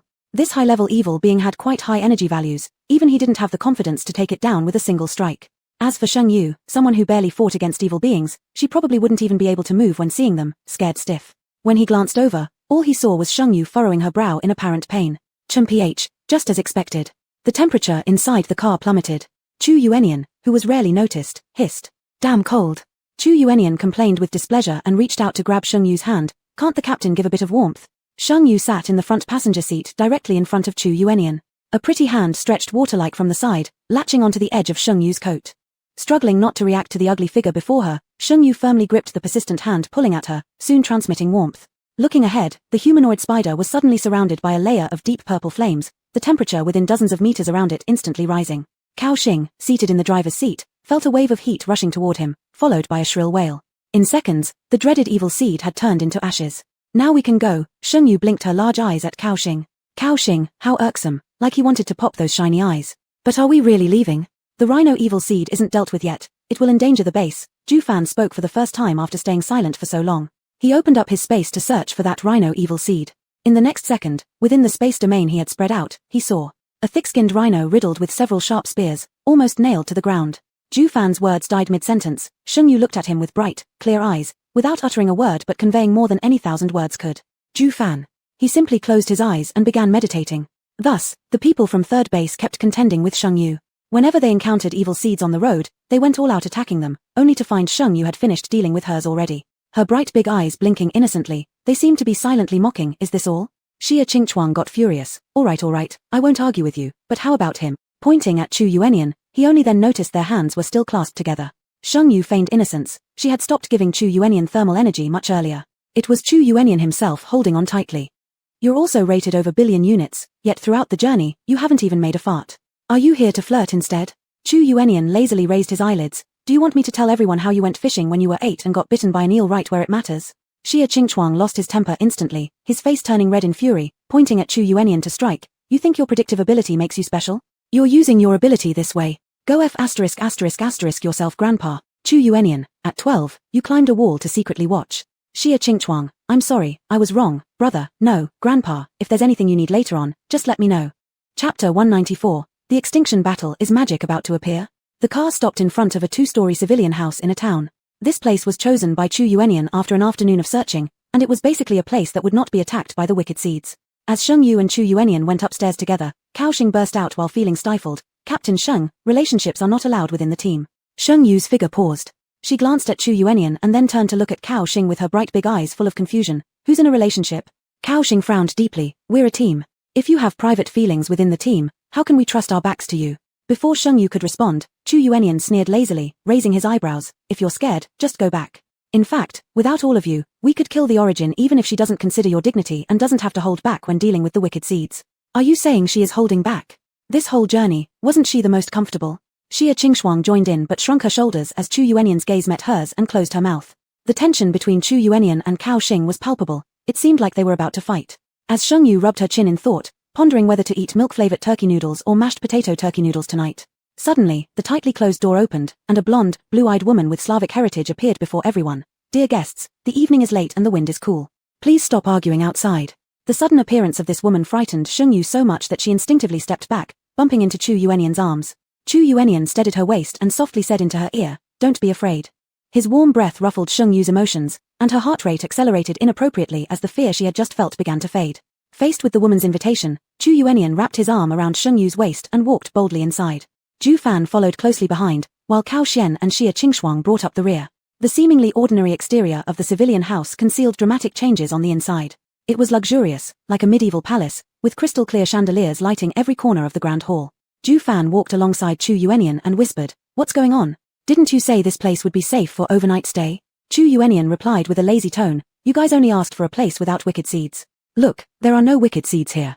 Ju Fan, "Then what exactly are these?" Chu Yuenian looked down upon him somewhat. "Anyway, just know that they aren't human." Ju Fan. Today, he had truly experienced the saying, "A word from you is worth more than a long speech." Sheng Yu was quite curious about what exactly this blonde, blue-eyed woman was. Since awakening to her superpower, Sheng Yu felt she could sense all energy wavelengths. She could feel that the energy wavelengths on her own body, on Chu Yuenian, Cao Xing, and Xia Qingshuang were the same. As for Ju Fan, his wavelength fell in another category. The woman's energy wavelength was somewhat similar to Ju Fan's, but it was much deeper and richer. Seemingly aware of someone peering at her, the blonde woman turned her head and smiled faintly at Sheng Yu, not caring. After everyone, including Sheng Yu, sat down on the couches, the blonde woman announced, "Welcome, faraway guests. You may call me Madam Sina. I am the owner of this ancient castle. You are the third group of players to arrive here, but luckily, they haven't been able to complete the game yet. Now let me announce the game rules. If you manage to leave this castle, you will receive rewards. Wish you all a pleasant game and hope you're reborn sooner." As soon as she finished speaking, the previously well-lit great hall of the castle suddenly lost all its brightness and plunged into darkness. Just to explain, this replica dungeon is like a special dungeon. It's a mysterious and monstrous coexistence dungeon. It was mentioned before that the mad scientist connected many dungeons in the Extinction War dungeon framework, embedding many smaller dungeons within a larger one. As the hall darkened, Sheng Yu immediately sensed several new energy wavelengths appearing in the castle hall. They were of the same kind as Ju Fan's wavelength. Before Sheng Yu could figure out what these different wavelengths represented, she saw the shadow of a butler appear on the second floor of the high-ceilinged hall. He loudly proclaimed, "To walk out of the castle, not only do you need to find the door first, but you also need to get the key, right?" The old man wore gold-rimmed glasses and grinned wickedly. Sheng Yu somehow felt a familiar tinge in his lewdness, though she couldn't remember where she'd seen him before. "I currently have a key. You have 30 seconds to hide. As long as you remain hidden for 10 minutes and aren't found, you can take this key from me." No sooner had the words left the creepy butler's lips, Sheng Yu already began dragging Chu Yuenian into a mad dash. Sheng Yu looked at her own hand pulling Chu Yuenian's wrist, puzzled. She was harder to find when she hid alone, so why did she instinctively pull Chu Yuenian along? The two came to a room on the third floor, and Sheng Yu looked around for a place to hide. Chu Yuenian said lazily, "Don't bother hiding, it won't work." Sheng Yu glared at him, upset that he not only didn't help but also demoralized them. How annoying. Chu Yuenian shrugged innocently, "Your master, that creepy guy downstairs has an ability called Blood Demon Domain. In his domain, nothing can be hidden." Sheng Yu froze for a second, feeling deflated as her frail shoulders slumped. "Then we're doomed. We can't get the key." Chu Yuenian smirked, finding this defeated sister before him unexpectedly cute. He tossed a cleaning card onto the big bed nearby. The big bed became fresh again. Chu Yuenian lay down on it and said, "No worries, just silently repeat 'can't see us' when he comes in." Sheng Yu felt like Chu Yuenian was trying to pacify her like a child. No, like an idiot. But his talent is omniscience. There is nothing in this world he doesn't know. She threw herself onto the bed too, hearing cries of agony coming from outside the door one after another. The screams chilled her spine. Soon, footsteps stopped outside the door, and Sheng Yu sat up nervously. At some point, Chu Yuenian had grabbed Sheng Yu's hand again and spoke without much conviction, "Trust me." The moment the door opened, Sheng Yu became extremely tense. "Can't see me, can't see me." Sheng Yu muttered desperately, having no hope at all. But the lewd butler who pushed open the door simply frowned and scanned the room without even making any attempt to enter or search, then turned around and left. Sheng Yu, did magic really work? Chapter 195, The Annihilation Battle. Moshi Manor turns into Robinson Crusoe. After the butler had walked far away, Sheng Yu turned to Chu Yuenian and asked with a wink, "What's going on here?" "Your superpower." Chu Yuenian propped his head up, leaning his body against something steadily while staring at Sheng Yu. A smirk played at the corners of his lips. "Captain, using my superpowers also tires me out. You understand, right?" This was such an obvious hint, it was almost as if he was pulling Sheng Yu's ear and shouting, "Come on, flatter me." Sheng Yu really was curious. A year of life among the lower class within the base had stripped her of any arrogance. Skilled in approaching, she went over to massage Chu Yunyan's shoulders and back. Mr. Chu, world-renowned handsome man, kind-hearted Deputy Captain Chu, please tell me what is happening here. Her sincerity was minimal. Even though she was asking for help, her softened voice sounded like she was teasing. Almost instantly, this shattered Chu Yunyan's defenses. He extended his well-proportioned, pale fingers and twirled the hair that had fallen beside Sheng Yu's ear. Captain, how about we start dating? Sheng Yu froze in place, her gaze becoming increasingly incredulous. Well, I consider you a brother, and you want to hit on me? Chu Yunyan's phoenix eyes tilted upward as he guided Sheng Yu's hand to touch his abs, his voice luring like a spirit that had practiced enticement for 1,000 years. Captain, open your eyes and take a good look at me. I don't believe your vision is so poor. Even the tough combat suit couldn't hide the sharp contours of his abs.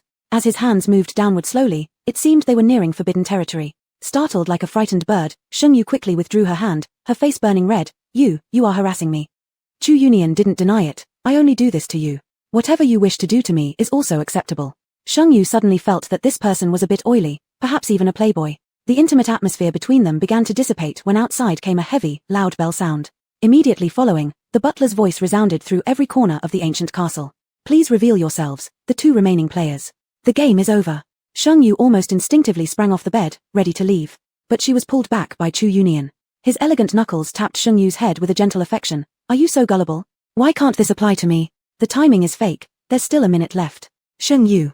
A minute later, the two left the room, encountering the butler whose face looked thunderous. Without a word, he handed a key to Sheng Yu and then departed. Sheng Yu mumbled softly, is he just a sore loser? The butler angrily turned around. Just wait, little miss. When this scenario ends, we'll see if I don't give you what you deserve. Sheng Yu seized the opportunity to ask, where are my companions? And those people you captured before? The butler sneered evilly. Naturally, they've been sent to other realms. So simple a game and you failed. Heh heh heh. You should worry less about others and more about whether or not you can find the door, he continued with laughter. After saying this, the butler disappeared. A musty odor spread through the air. We've entered another space. Chu Yunyan explained, now we need to find the door. So now Sheng Yu understood why some inexplicable waves appeared in the great hall of the ancient castle. Captain, remember you have a sword, Chu Yunyan reminded her. Sheng Yu followed the suggestion subconsciously. Instantly, a sword materialized in her hand, fitting perfectly for use. What's happening? Chu Yunyan responded semi-jokingly, besides your 5-element superpower, you also possess a special ability, a mental net. All these things are products of your mental net. Staring at the sword in her hand, Sheng Yu couldn't believe it. Am I this awesome? Then I want a transformation device. I want to become light. Chu Yunyan. True sword. The true sword remained utterly still, and Sheng Yu could even feel it disdaining her presence. Why? Sheng Yu was incredibly disappointed. Turning herself into light wouldn't be enough to resolve the seed problem and save humanity in moments. Chu Yunyan. Because you're Princess Moshi. You can only transform entirely. Sheng Yu, is he mocking me? As they talked while walking, they soon encountered an eerie figure screaming as it charged towards Sheng Yu. An action belonging to one strange yet ominous figure, calamity level, 5th grade, was slow-moving before Sheng Yu's eyes, moving as if at 0.75x speed. Instinctively, Sheng Yu swung her sword once. The eerie body was split in two, but it was still trying to charge forward. This time, Sheng Yu slashed directly through its skull.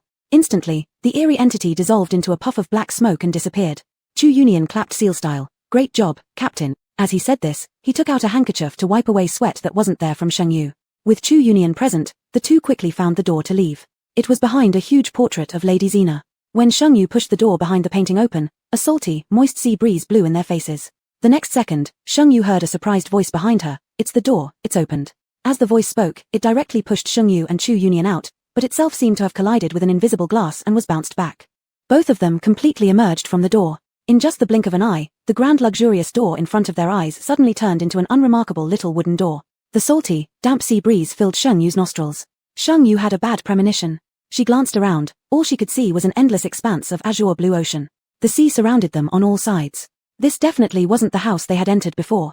Finished, Sheng Yu showed an expression of complete despair. Now the magic fairy castle scenario has become Robinson Crusoe. Chu Yunyan, however, pointed at a coconut tree not far away, speaking with perfect reason. Captain, thirst, drink coconut. Sheng Yu gave him an unfriendly look. At a time like this. 5 minutes later, both were lying on recliners, each holding a coconut, drinking large gulps of its juice. If anyone asked Sheng Yu where the chairs came from, Sheng Yu would raise an eyebrow, mimicking Chu Yunyan's tone. He has wood element powers. Even the coconuts had fallen off the tree by themselves as if committing suicide. The night sky was dotted with countless stars. Perhaps because they were on an island, the sky was exceptionally clear, the stars above unusually bright. Thinking about the team that disbanded prematurely without completing the mission, Sheng Yu felt a pang of concern. After all, she was the captain, and they had come here to destroy the seed source. But somehow, they ended up on this deserted island. And they didn't even know if it was in the Atlantic or the Pacific Ocean. Looking beside her at Chu Union, who was already asleep, he complained about being cold. So, Shengyu used her powers to light a campfire for him. Then he said he was scared, so now both of them clung tightly to each other. Shengyu couldn't help but feel like she was less of his captain and more like his babysitter. Just then, a mechanical announcement sounded in Shengyu's ears. Congratulations to players Sheng Xinyu and Ultimate Handsome Man for successfully passing the 18-story Ancient Castle dungeon. You've earned one awakening card. A golden, glittering card fell into Shengyu's hands. Shengyu was puzzled as there was also a line of calligraphy written on the back of the card. Passing rules. Chapter 196, The Annihilation Battle. Teacher, I'm sorry. Passed through 10 hidden levels, D-level clearance. Shengyu tilted her head as she looked at the awakening card. Its surface resembled black mist like a human brain, evoking an eerie sensation within Shengyu. It felt like those cards included in instant noodles during her childhood. Perhaps she should give it a try, she might awaken some other superpowers. Just as she was about to act, Chu Yuanian, who had inexplicably woken up, suddenly snatched the card from her hand. His eyelids were heavy and his eyes half opened, creating a narrow crack that emanated a chilling intensity. Shengyu, what's with that look? It's not like I'm secretly eating your instant noodles. Chu Yuanian grunted ambiguously and opened his arms toward Shengyu. It's cold on this island at night. We'd better stay together for warmth and rest. We have many things to do tomorrow.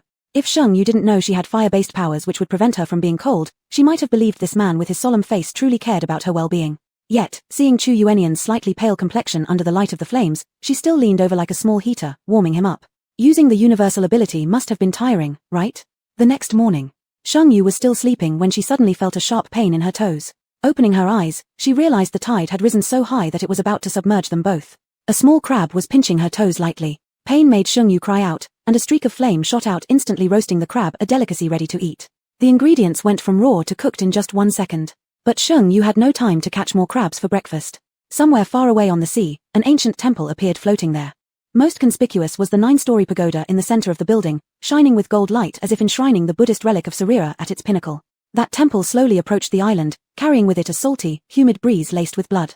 In just 2 breaths' time, the seawater in front of Shengyu turned crimson, with sharks circling continuously around them. From within the temple, Shengyu could sense an energy wavelength much more terrifying than Mrs. Zena's. By this point, Chu Yuanian had already arisen, holding Shengyu horizontally and stepping out of the shallow water. Since you're here, why don't we meet? Chu Yuanian spoke loudly towards the temple. As soon as his words fell, the bells inside the temple began ringing incessantly. Their sound thunderous, causing the blood-red seawater beneath to boil and bubble furiously, as if countless people were struggling underwater. After 81 bell chimes, a youth with one side bald and the other having hair slowly walked out from the temple. The red lotus between his eyebrows flickered occasionally. Chu Yuanian immediately recognized him, his gaze growing unusually grave. Zhao Bin. This young man, seemingly only 20 years old, had one eye harboring madness while the other filled with anguish. It was as though he were split into 2 personalities. When Zhao Bin saw Shengyu, he hesitated for a moment, then asked gently, "Pilgrim, are you also here to enlighten me?" If Shengyu were to turn on her live broadcast now, the viewers, upon witnessing this scene, would surely alert her. This was a fatal question. Saying yes would make her face the painful side of the youth, turning her into his venting object. Saying no would confront the mad side, leading him to believe he must convert her. If she chose not to answer, diverting the topic, it would indicate her lack of sincerity, a lack of sincerity deserving punishment. There was absolutely no escape from this fatal dilemma. Although Shengyu sensed a wave of danger, yet unaware where the peril lay, she decided to project her most harmless demeanor, tilting her head and blinking her eyes innocently as she asked, "What are you talking about?" "I'm just a little fairy lost on this deserted island." Zhong Bin's facial features, torn between sides, momentarily unified in an expression of ecstatic insanity, but in the very next second, he froze. Why couldn't he detect the relaxation of the rules? Why wasn't he allowed to kill his teacher? To kill his teacher, to defy and forsake him, plunging into hell this way, no one could force him into the Buddhist gate anymore. "Judge, why?" Upon Zhong Bin's outburst, his voice reverberated akin to a punch capable of sending someone directly to heaven, and the lotus on his forehead fully illuminated. Chu Yuanian laughed lightly, almost ambiguously, saying, "Sometimes ignorance is indeed a kind of happiness." Shengyu's passive talent, ignorance. As long as Shengyu regarded this place as real, remained ignorant of the peculiar game's reality, this talent was practically unbeatable. All those who once undervalued this passive talent were likely people who never got the chance to enter S-class copies. This was precisely why Chu Yuanian didn't let Shengyu use the awakening card. The pain on one half of Zhao Bin's face deepened, and the red lotus between his eyebrows went out.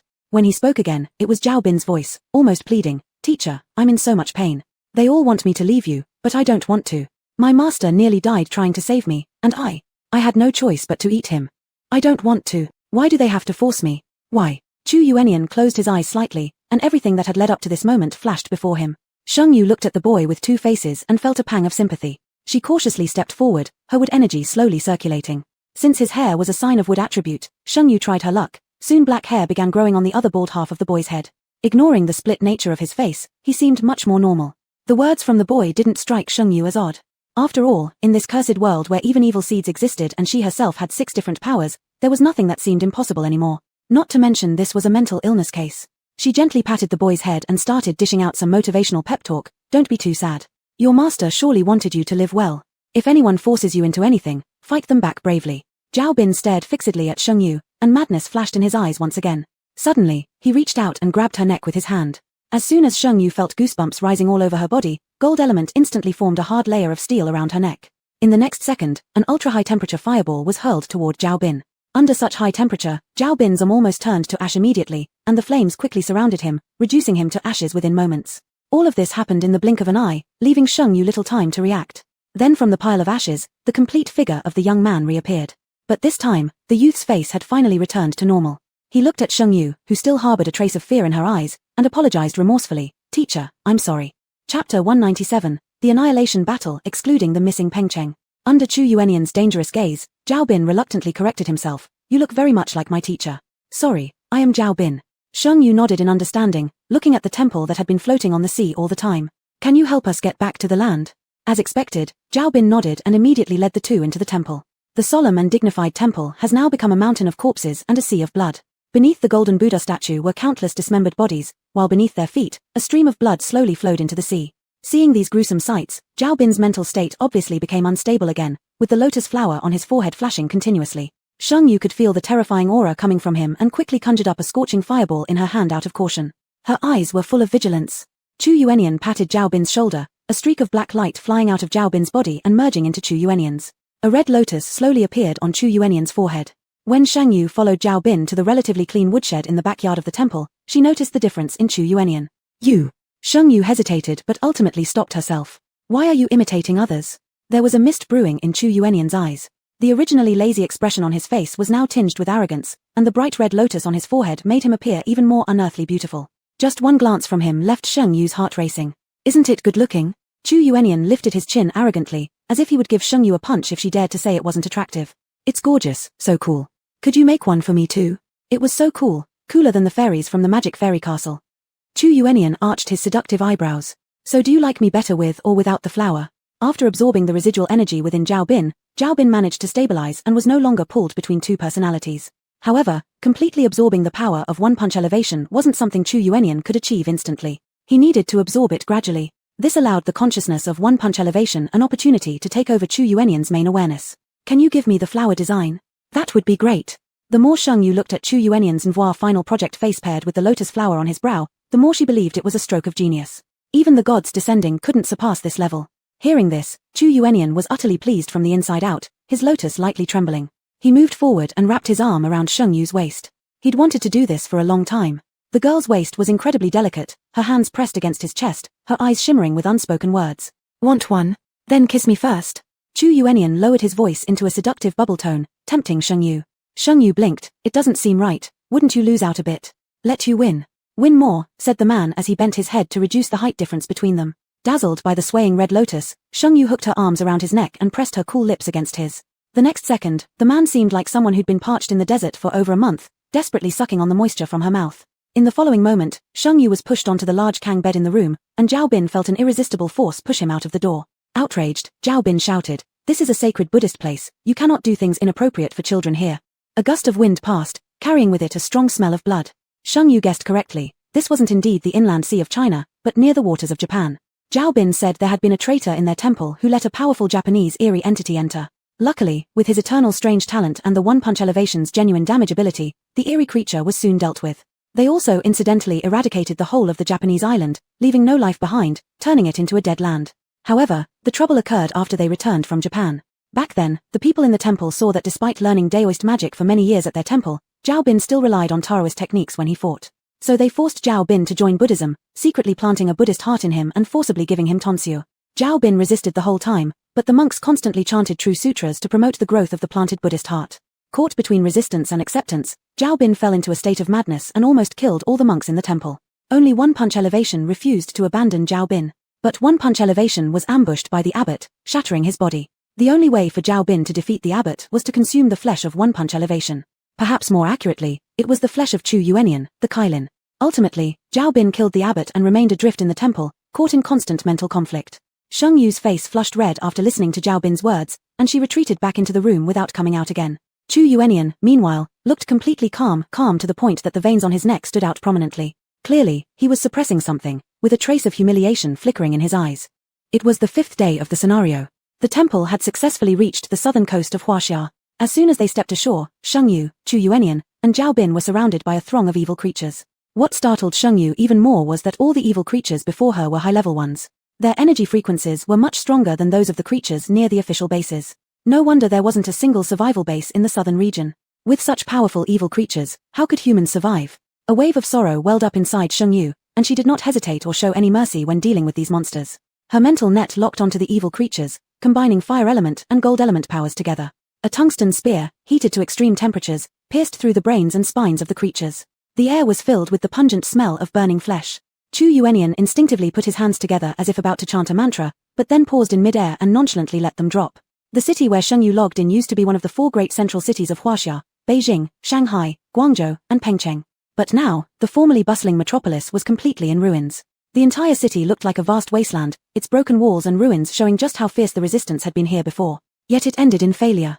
Good sir, what do you plan to do next? Sheng Yu ignored this peculiar address and furrowed her brow as she gazed into the distance at the desolate cityscape.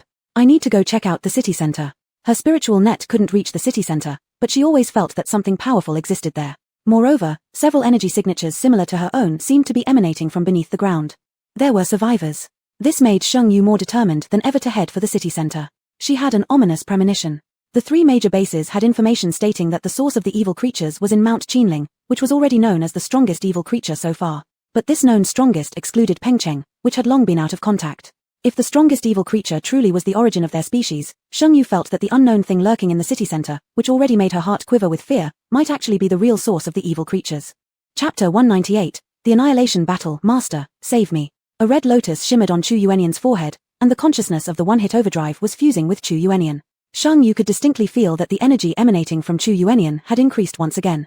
If before they were at the same level, now he was obviously surpassing her. But for some reason, Chu Yuanian seemed to have a bone to pick with Zhao Bin. He glanced sideways at Zhao Bin, who was closely following Sheng Yu, deeply suspecting whether this traitor wanted to replace him. Find a car. We're going downtown, Chu Yuanian said, nodding toward Zhao Bin. The red lotus between his brows emitted an intimidating pressure. Though there were 2 people, Zhao Bin still felt a chill of fear. After all, their master really packed a punch when he beat someone. The 3 soon got into a relatively new off-road vehicle and sped towards the city center with sparks flying. As they approached the city center of Pengcheng, a massive swirling vortex of dark clouds inexplicably gathered in the sky above Pengcheng. Lightning constantly flashed within the vortex. Teacher, do you think which Daoist friend is undergoing the celestial trial? Zhao Bin asked as he gazed at the lightning clouds forming in the sky. A strange calling sensation rippled through his body. Sheng Yu's spear pierced through a string of over a dozen wicked seeds. Under high temperatures, some of these wicked seeds emitted peculiar fragrances. In response, she looked at Zhao Bin. Although so, this looks more like an apocalyptic sci-fi plot rather than a cultivation narrative. Why are you drifting into the realm of immortals? Since the apocalypse began, Sheng Yu had always thought her ability to accept things was quite strong. Now, even if someone told her that Chang'e could outdo Lu Jixin, she would believe it without hesitation. Science cultivation, cybernetic talisman drawing, the end of the universe lies in a pot of stewed noodles, and the limit of science is mysticism, teacher. Zhao Bin observed the lightning clouds outside. Chu Yuanian stopped beneath the center of the thunderclouds. By this time, it had become pitch black. Sheng Yu looked up at the skyscraper penetrating the clouds, feeling slightly uneasy. The powerful entity here was not the source of the evil seeds that Sheng Yu assumed but another incomprehensibly powerful energy wave band. Its frequency was somewhat similar to him, Xena Lady, and Zhao Bin, yet several times stronger. Sure enough, dangerous things in this world weren't limited to just evil seeds. Up on the top floor, flashes of lightning illuminated the surroundings. After much anticipation, the thunderclouds finally unleashed their wrath in this very moment. At the instant the thunder struck, Sheng Yu thought she saw a godly figure glowing with golden light. It's the Summon Thunder God spell. There are people from our Daoist sect up there, Zhao Bin exclaimed excitedly. He was extremely talented in Taoist arts, but due to his innate peculiarity, he was naturally repelled by such intensely positive incantations, making it impossible for him to successfully cast spells. Now, seeing the summoning of the deity directly in front of him was akin to a basketball-loving elementary student suddenly spotting Kobe Bryant. Ignoring Chu Yuanian's look, Zhao Bin pulled Sheng Yu along and instantly rushed up to the 108th floor. Chu Yuanian followed right behind. On the rooftop of the 108th floor, it was as though rivers of blood flowed across its surface. By the edge of the rooftop, there lay several people with energy levels identical to Ju Fan. Had Sheng Yu recovered her memory, she would have immediately recognized them as players from the eerie game. 2 women among them were old acquaintances of Sheng Yu. Upon catching sight of Sheng Yu, a flash of shock crossed their eyes, swiftly replaced by venomous malice. For the first time, Sheng Yu detested someone intensely. Her mental web subconsciously lashed at their nervous systems, causing both women excruciating headaches. Their injuries compounded, almost fainting. Looking toward the direction of the thunderclouds, after the lightning dispersed, both Sheng Yu and Zhao Bin spotted a mighty and resolute figure at the center of the rooftop. Dressed in a yellow Taoist robe, his eyebrows merged into one continuous line, his features grave and stern, though imposingly terrifying, there was an undeniable aura of reassurance about him. It was Lin Zhangying. Sheng Yu's eyes sparkled.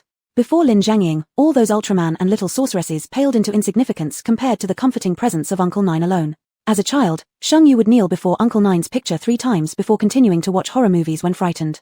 Little did she know, Zhao Bin took things even further, sliding down onto his knees straight away and clinging to Lin Zhangying's legs, wailing, "Wah, Master, I've finally found you. Do I look like your long-lost disciple? Yellow-robed Celestial Master, what exactly did that imply? That was the unrivaled king of the Celestial Masters. If he declared that any given ghost should reincarnate at midnight, Lord Yama would already have the death scroll prepared by 2:30. Lin Zhangying furrowed his brow, his expression strange. Clearly, he had first been startled by Zhao Bin's eerie aura and then repulsed by the snot streaming down Zhao Bin's face. With his peachwood sword in hand, he breathed heavily, glancing towards the 2 incapable disciples on the other side of the terrace, his heart heavy with exasperation. Look at how others treat their master, you little brats. Sheng Yu directed her gaze at the 2 individuals, one charming and dashing, the other utterly wretched-looking. Who else could it be but Qiusheng and Wentai? Qiusheng, scratching his head, said, "Master, if you like this sort of thing, once our injuries heal, we'll surely hug your legs every day." Wentai added, "That's right, Master. Hugging legs. Hee, who can't do that?" By Qiusheng's side stood a woman. To Sheng Yu's disappointment, it wasn't Xiaoyu, the female ghost. This woman was none other than Ling Qiuzhui. Upon seeing Sheng Yu, she first showed surprise, but then noticed the unfamiliarity in Sheng Yu's eyes, along with a slight disappointment. With Chu Wang present, why hadn't Sheng Yu awakened yet? "Master Lin, do you have time to reminisce? This isn't your Daoist temple. Even if you and your brother join forces, you can't harm me in the slightest." The man speaking was the one Sheng Yu had perceived as powerful. This coffin king of the Sea of Corpses was the very same person mentioned by the ghost known as Mother Ghost. Among over 100 king-level anomalies, his strength could rank in the top 3. If he gave it his all, he could even duel an abyss anomaly. He casually pointed at everyone on the rooftop except himself. You, all of you must die. You're rather pretty. I'll kill you last." His gaze fell upon Sheng Yu, showing great satisfaction. Without worldly desires, he looked at her as though she were the most beautiful piece of art in the world. Such a beautiful human skin would make a perfect bedside lamp for this king. Ling Qiuzhui's sense of crisis triggered another warning, her despair rising again. An hour ago, she accidentally entered this building from underground and was swept into a coffin. When she broke out of it, she found herself in the Daoist venue of the Sea of Corpses Coffin King. To survive, she had to use her only special card, Cemetery Duo, S. Unexpectedly, the 2 summoned were nothing short of a pair of unpolished gems who were defeated in a single move by the Coffin King. Just as Ling Qiuzhui was about to accept her fate, the Cemetery Duo, Qiusheng and Wentai, directly shouted into the air, "Master, save us." Unbelievably, Master Lin Zhangying, capable of easily defeating most anomalies, appeared. Ling Qiuzhui's mood swung wildly between despair and excitement. Now she understood why this seemingly ineffective duo could be ranked S-class. Chapter 199, The Annihilation Battle. The original form is a blood coffin. The extremely malevolent gaze of the Sea of Corpses and blood coffin ignited Lin Tian's fury. He quietly moved in front of Sheng Yu, with thunderous light flickering on the peachwood sword in his hand. Meanwhile, the yin-yang bagua disc in his other hand was rapidly spinning. "Is there any alcohol?" Lin Tian took a step back, his lips slightly moving as he whispered to Sheng Yu. "Alcohol?" Sheng Yu was puzzled, but the next second, an unopened bottle of Wuliangi appeared in her hand. Sheng Yu understood. This wasn't the plot of Devil Fairy Fortress, this was Doraemon. How could she conjure whatever she thought of? Lin Tian put away the luo pan, compass, opened the wine bottle, tipped it back, and drained it in one go. He then let out a contented sigh. Fine wine. After saying that, he once again took out the luo pan, his whole body radiating even greater momentum. Wielding the peachwood sword, he charged straight at the Sea of Corpses and blood coffin without hesitation. With every strike of the sword, the eerie aura around the Sea of Corpses and blood coffin diminished significantly. Zhao Bin didn't know when he managed to pull out a peachwood sword and was busy studying Lin Tian's moves. Sheng Yu wasn't idle either. She triggered her golden element power again, unleashing countless fine tungsten gold needles like blossoms falling from the heavens, piercing towards the Sea of Corpses and blood coffin all at once. Who would have thought that the Sea of Corpses and blood coffin wasn't afraid at all, instead provocatively raising an eyebrow at Sheng Yu. "Do you really think human methods can harm me? Since you seem keen to move, your skin will feel more taut when I peel it off later." Ah. The next moment, just after the sea of corpses and blood coffin finished speaking, dense, hard, and scorching tungsten needles like plum blossom rain filled every acupoint of the sea of corpses and blood coffin, causing him to cry out in pain. How could this be? How could a mere human hurt me? None of this made sense to Sheng Yu either, but Chu Yunyan knew the answer. It was the effect of the ignorance talent. As long as Sheng Yu believed herself to be human, others would perceive her that way too. But in reality, she was still a human player whose awakened abilities stemmed from Sheng Yu's own talents. Sheng Yu tilted her head, blinking her big innocent eyes. Sorry, but looks like you're truly the villain here. Too much talk, too easily humiliated. The sea of corpses and blood coffin swore he'd never endured such disgrace in his life. All the bizarre aura coalesced within his body before bursting outward. Every tungsten needle was forcibly pushed back, but luckily, Sheng Yu had timely erected a tungsten shield wall, protecting Lin Tian, Ling Chueyue, and others. Unfortunately, she had forgotten about a few people on the other side of the rooftop. Innumerable tungsten needles instantly penetrated their bodies, their anguished screams echoing across the sky. This shocked Sheng Yu enough to give her goosebumps. The gazes of two individuals among them turned even more vengeful. A girl, who was bleeding profusely from her entire body in excruciating pain, whimpered pathetically. Sheng Yu, if you have grievances, direct them at me. Why do you have to harm others? Sheng Yu froze.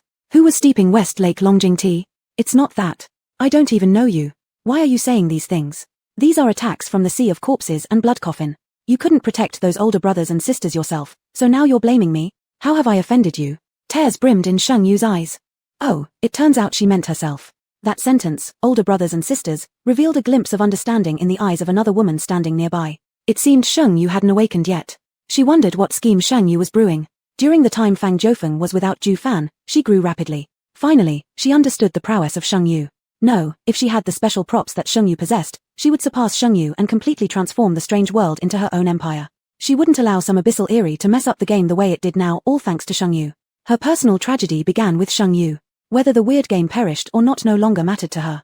Fang Jiufeng clenched her teeth and silently vowed that Sheng Yu must die. Soon after, Sheng Yu returned to battle against the sea of corpses and blood coffin. Even Chu Yunyan rolled up his sleeves and joined in. His all-knowing talent and real damage talent from the overwhelming punch ensured that each punch forced the sea of corpses and blood coffin to exert every ounce of energy to defend. Moreover, there was Lin Tian throwing talismans with continuous hand seals, and Sheng Yu pelting him with dark weapons from the side. It's often said that 2 fists can't match 4 hands, and this group opposing them certainly had enhancements beyond normal humans. Lin Tian. The sea of corpses and blood coffin was being suppressed, its bizarre talent unable to even be used before Chu Yunyan crushed it. Perhaps everyone had forgotten that Chu Yunyan had taken 9/10 of the Fear Destiny's talents back in the day. Currently, apart from the unrecovered Bloodmaster talent, he still possessed the all-knowing talent of Hell Judge, the real damage talent of the Overwhelming Punch, and the rule modification talent of Fear Destiny. This was Chu Yunyan without having fully retrieved all parts of his body. Once the lost physical energy was recovered, confronting even the 5 great abyssal Eris would no longer be an issue for him. The sea of corpses and blood coffin was quickly pinned down by Chu Yunyan, who grabbed it by the neck and slammed it onto the ground. When Chu Yunyan touched the spine of the sea of corpses and blood coffin, his hand was like a magnet, absorbing the energy from the sea of corpses and blood coffin's body. The energy waves around Chu Yunyan increased again. In Sheng Yu's mental net display, these waves surged dramatically. Chu Yunyan's energy skyrocketed in an instant, akin to a plant shooting up from parched earth to reach its peak, then flattened into a straight line and stretched infinitely long in the mental web. Sheng Yu knew that if described in modern computer language, this meant the system had overloaded. Chu Yunyan's current energy value had surpassed Sheng Yu's perception range. The lotus on Chu Yunyan's forehead bloomed fully before wilting. All its petals fell, leaving behind only its stem, which finally transformed into the image of a coffin. The blood-red coffin at Chu Yunyan's brow was terrifying, and even his eyes reflected a hint of crimson. As the eerie aura leaked from Chu Yunyan's body, Master Lin Tian found all his genuine vermilion talismans catching fire spontaneously.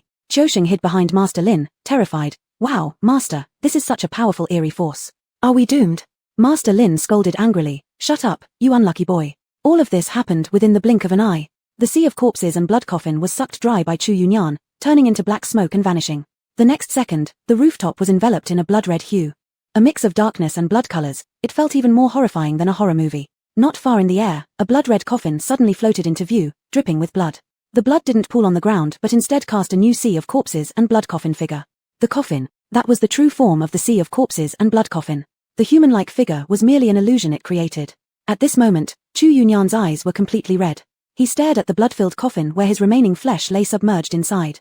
The spine he had just touched from the sea of corpses and blood coffin turned out to be his own Kirin spine. No wonder the sea of corpses and blood coffin was so formidable, it had reassembled half of Chu Yunyan's body and sealed it tightly inside its blood-filled core. This severed any contact Chu Yunyan had with that portion of his flesh consciousness. Under everyone's heavy gaze, Chu Yunyan took a step forward, pressed his palm against Sheng Yu's nape, drew a deep breath, and said firmly, "Wait for me to return. This time, I will definitely take you home." As he spoke, his entire figure leapt into the blood coffin, which instantly closed from the inside. Chapter 200. The Annihilation Battle. Sheng Yu loves Ju Fan? Isn't it too risky to let him regain all his power? In the void, a majestic figure overlooked the entire enormous copy. Another man with an all-or-nothing madness in his eyes suddenly laughed out loud. "Ha ha ha, you can't possibly be afraid, can you? He's the only auspicious beast in the world, and aren't you also the only righteous god in the universe who can meddle in the life and death of humans?" The man sighed softly. "Enough, since the strategist has jumped into the situation personally, let's see who can defy heaven." The closed blood coffin suddenly emitted a dazzling light, then vanished into thin air. The human-shaped form that was half-drenched in blood from the sea of corpses blood coffin had shrunken to a little person about 1 meter and 30 centimeters tall. From the blood, a head slowly condensed. It looked up at Sheng Yu and the Lin Tianxia behind her. "Hey, can you please go easy on me?" Zhao Bin cackled and suddenly opened his huge mouth, directly devouring this miniature version of the sea of corpses blood coffin alive. The talisman paper in Lin Tianxia's hand was still lingering in the air. Never mind, these oddities were not something he could control anyway. Zhao Bin belched and suddenly spat out a card. Special card, any door. On the back of the card was another rule for passing the level. Find the root of the evil seed, be level clearance. Just as Sheng Yu finished memorizing this passage rule, the words on the card vanished with the wind. This was the second time Sheng Yu saw the clearance rule. If once was coincidence, how about twice? Could it still be a coincidence? Chu Yunyan's departure affected Sheng Yu somewhat psychologically. From 5 people down to 2, then just herself. Sheng Yu felt like everything in front of her eyes was surreal. Was she dreaming? Wasn't this just a game? Could she really have superpowers? 5 types of superpowers plus a mental web that could conjure objects out of thin air. Even if it was considered cheating, it couldn't get better than this. For a moment, Sheng Yu was deeply lost. It's now or never. A hurried shout made Sheng Yu snap out of it. Suddenly, a tungsten iron plate appeared around her body, and in the next instant, the tungsten iron plate was cut in half by an invisible force. Fang Jufeng staggered to her feet. Since Ling Qiuwei appeared, she had been conserving her strength. Ling Qiuwei was Sheng Yu's good friend. She sacrificed herself to save Fang Jufeng, which somehow redeemed Sheng Yu. However, Sheng Yu appeared right away. She exchanged a glance with the man beside her who possessed the talent, Soul Shock. He understood instantly. Fang Jufeng walked towards Sheng Yu, her expression turning tragic. "Sheng Yu, I didn't expect you to have the audacity to show up in front of me. Aren't you forgetting everything? Ha ha ha, the person who killed someone actually forgot their own crime." As Fang Jufeng recounted the story, a strange image appeared in Sheng Yu's mind. She held a knife and killed someone. "You killed my brother, my half-brother from the same mother. His name is Ju Fan. Ha ha ha, how could you forget? Don't you remember how much he loved you? Don't you remember how much you loved him? But you're crazy, we are just siblings, yet you thought he and I had some connection. You killed him, you hit his head repeatedly with an ashtray until blood flowed." As Fang Jufeng's narration became more detailed, the scene before Sheng Yu's eyes became increasingly real. She almost entirely sunk into this illusion. At first, Ling Qiuwei thought this was just grudge between Fang Jufeng and Sheng Yu, but soon realized something wasn't right. Sheng Yu loves Ju Fan? How dare she utter such words in front of His Highness Chu Wang? Watch him flip your skull open if he hears you. Beside Master Lin stood Qiu Sheng and Wen Cai. They listened intently. Qiu Sheng even grabbed some peanuts from somewhere, eating them crunchingly loud. Suddenly, a big warm slap landed on his head. "Got food but don't respect the master." Qiu Sheng sobbed silently but did not voice it. Master Lin narrowed his eyes and observed Sheng Yu. This young girl seemed to have some connection with their Taoist sect. If necessary, he would extend a helping hand. Seeing Sheng Yu getting more and more absorbed in the illusion worried Ling Qiuwei. Finally, Yang Kua came back to her senses and sang a nursery rhyme to Ling Qiuwei. "We are all robots. 1 step you must not move, 2 you must not laugh, 3 you must not reveal your front teeth." Ling Qiuwei was immediately bound by a forceful restraint and could not move. Fang Jufeng continued, "Sheng Yu, you killed my brother, why don't you die? You said if my brother died, you'd join him in death. Go die. Before you do, you'll drag the ones around you to death too, right?" After delivering her final sentence, Fang Jufeng's face had already turned pale. Her third talent, chanting, used in combination with Soul Shock, was almost capable of controlling one's spirit. She wove a bloody dream for Sheng Yu, one where Sheng Yu would kill everyone and then commit suicide. No, she should let Sheng Yu wake up before killing her so that until the moment of her death, she would be consumed by pain and regret. After hearing this, Sheng Yu's eyes had already turned blood red, appearing utterly crazed. As she took a step forward, Fang Jufeng was startled and retreated. Sheng Yu's voice was lifeless. "Lend me a knife. I will kill everyone." Fang Jufeng, feeling a flicker of joy, instinctively handed over her weapon without much thought. Yang Kua realized something was off, but it was already too late to stop what was about to happen. The next second, the blade just received from Fang Jufeng was plunged fiercely into her own shoulder blade, completely piercing through. With all her strength, Sheng Yu's wrist flicked upwards, splitting Fang Jufeng's right shoulder blade into 2 halves. The surprise hadn't left Fang Jufeng's face yet when immense panic replaced it. Why did it fail? It hurts. So painful. Where are you, Ju Fan? Before losing consciousness, Fang Jufeng's mind conjured the face of Ju Fan. Did you remember?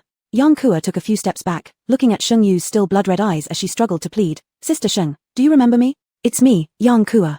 We've done many challenges together before, and you gave me lots of things. Sister Sheng, do you remember? I died once because of you, but you saved me. I'm Kua. The moment Yang Kua finished speaking, the blade still coated with Fang Jufeng's blood slashed across her throat. A bright red bloodline appeared on Yang Kua's neck, though it remained only a line. Behind Yang Kua, Ju Fan had appeared without warning. He pulled Yang Kua away just in time, sparing her life. Sheng Yu. Ju Fan's voice was coarse, his gaze filled with dark complexity. He had awakened too. His previous memories had returned. Chapter 201, The Annihilation Battle. Further ahead lies the territory of the billion-level evil seeds. Ju Fan stepped back, leading Yang Kua and Fang Jiufeng, who was lying in a pool of blood, away. Sheng Yu finally remembered that he was an S-class space anomaly user. Not only can he store things, but he can also tear open spatial cracks and instantly appear thousands of miles away. Staring with a pair of crimson eyes, Sheng Yu slowly turned around. Actually, when Fang Jiufeng mentioned earlier that she had fallen in love with Ju Fan, she had already awakened at that moment. Powerful players have extremely high mental values and do not necessarily need an awakening card to recall sealed memories. The reason she was immersed in Fang Jiufeng's chanting is because Sheng Yu found her mental value slowly increased to 100 under the dual talents of Fang Jiufeng and that man. She is now trying her best to restrain herself and release her mental power. Instantly, all players and anomalies in the instance simultaneously felt a gaze from above. It seemed like a deity standing at the center of the universe, casting their gaze upon the earth. Sheng Yu's mental network encompassed the entire map of the instance. She saw a dark void in the underground of the Qinling Mountains. Around the Qinling Mountains, there were super high-level evil seeds everywhere. Their energy levels were almost all above 10 billion. If they were to swarm out, it would take just 5 minutes for humanity to disappear from Earth. But strangely, these super high-level evil seeds were as if waiting for something, and they all fell into a state of hibernation. On the periphery, however, some of the billion-level evil seeds were quite active. The mysterious Qinling mountain range has always been a forbidden zone for humans since ancient times. It is now also a forbidden zone for evil seeds. Sheng Yu looked at the familiar card, digging out an identical portal card from the corner of her space card. This card was given to Sheng Yu when the debt-collecting anomaly recovered the body of yellow hair during a special instance. This card cannot be duplicated, so Sheng Yu just set it aside until today. Using the portal card. At the edge of somewhere in the Qinling Mountains, a black gate appeared, and a delicate yet beautiful figure walked out from it. Sheng Yu's appearance was like a drop of water falling into boiling oil, instantly awakening all the evil seeds in the peripheral mountains of the Qinling range. Countless billion-level evil seeds surged towards Sheng Yu like mad. Under the enhancement of Sheng Yu's powerful mental power, she threw dozens of Zhuqiu cards. The massive fire Zhuqiu nearly enveloped the entire mountain peak. Then, Sheng Yu's fire anomaly surged upwards, the deep purple flames merging with Zhuqiu. The Zhuqiu let out a loud cry, reborn in the fire, as the flames lit up half the mountain, setting fires. Bad idea, don't try this. The golden-red Zhuqiu gradually transformed into deep purple, its crest feathers turning even redder over time. Gradually, the Zhuqiu's eyes stopped being hollow and lifeless as the powerful flames reformed its consciousness. This time, Zhuqiu truly rose from the ashes. Faced with countless approaching evil seeds, the fire Zhuqiu flapped its wings, causing the evil seeds to evaporate on the spot. Watching the fire spreading across the mountain, Sheng Yu, born under the red flag and growing up amidst wind, couldn't stand watching her pet setting the mountain ablaze. Some of the redness in her eyes subsided, but that didn't stop her from waving her hand, summoning countless trees from beneath the ground, which grew rapidly into towering giants. A resonant dragon roar sounded throughout the heavens. The sleeping little black dragon was now longer and more robust than ever before. He circled the sky briefly, then spotting the pride in the fire Zhuqiu's eyes, he suddenly burst into tears, flying toward Sheng Yu's arms. Sheng Yu quickly dodged out of fear. Can you imagine what it's like to get headbutted by a giant snake-like creature nearly 1 meter thick? Seeing Sheng Yu dodge, the young black dragon became even more heartbroken. Mama, do you despise me? Sheng Yu, I don't, it's not me, stop making assumptions. The young black dragon pouted. Mama, I can transform too, I need lots of wood energy. Sheng Yu immediately understood, and her body emitted countless vibrant green glows.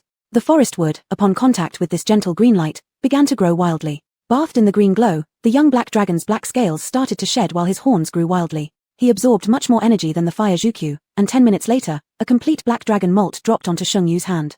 The majestic green long dragon flew freely between the clouds, spreading vitality wherever it went. All vegetation began to grow uncontrollably. Mama, am I handsome? Said the young black dragon. No, now called the young green dragon, his voice drifting down from the skies, brimming with joy. Mama, hurry and release Xiao Heigu. He's a real weapon. Sheng Yu thought about the puppy anomaly from the desolate wilderness instance, who voluntarily spat out a talisman knowing she wouldn't bear to let him go. During the escape from Anomaly City instance, Sheng Yu had contained it near her with a containment card. She took out the puppy card, and a dark figure emerged, its tail wagging happily as it looked at Shengyu with gleaming black eyes, full of joy. It was as if it was looking at its whole world. Shengyu's heart softened. She patted the head of the puppy anomaly, and countless streams of golden energy surged into its body. The puppy's body began to swell, its outer layer of black fur shedding to reveal tender white new fur underneath. Its face started to change too, a prominent Wang, King, character appearing on its forehead. The aura of the King of Beasts instantly appeared, yet when it looked at Shengyu, its eyes still shone with affection. The Fire Zhuqiu and the Green Dragon reduced their sizes and followed behind Shengyu. Again, the evil seeds swarmed around, their eyes filled with longing as they drooled all over the ground, looking at Shengyu and the three beasts. Now that the Fire Zhuqiu could speak, it flaunted its authority like a big brother. Little White, show your stuff. The white tiger turned and gave the Fire Zhuqiu a disdainful glance, immediately unleashing a thunderous tiger roar that caused Zhuqiu's flames to unconsciously grow higher in fear, burning off a strand of Shengyu's hair. Shengyu. Zhuqiu, sorry Tilda. Qinglong, Green Dragon Yo, he's such a foreign bird. The evil seeds paid no attention to the bickering pair, charging toward Shengyu and the white tiger. The white tiger unleashed another awe-inspiring roar, filling the air with the wrath of the King of Beasts, which instantly subdued all the attacking evil seeds. These evil seeds had evolved to this day by devouring countless mutated animals, naturally possessing a deep-seated fear of the Tiger King. And this wasn't just any ordinary king, it was the supreme white tiger, Lord of Destruction. With the three young ones present, their progress through the mountain felt unstoppable, leaving Shengyu relatively idle. Furrowing her brow, she asked the small green dragon, "Where's Xuanwu?" The green dragon replied nonchalantly, "Ah, those two? They're still not done battling, so no rush." As they spoke, one human and three beasts arrived at the center of the Qinling Mountains. Further ahead lay the territory of the billion-level evil seeds. Chapter 202, The Annihilation Battle, Draw the Sword. Shengyu stood in front of that deep canyon in the middle of the Qinling Mountains, waiting for more than half an hour without seeing the last divine beast appear. Little Qinglong irritably flicked his tail.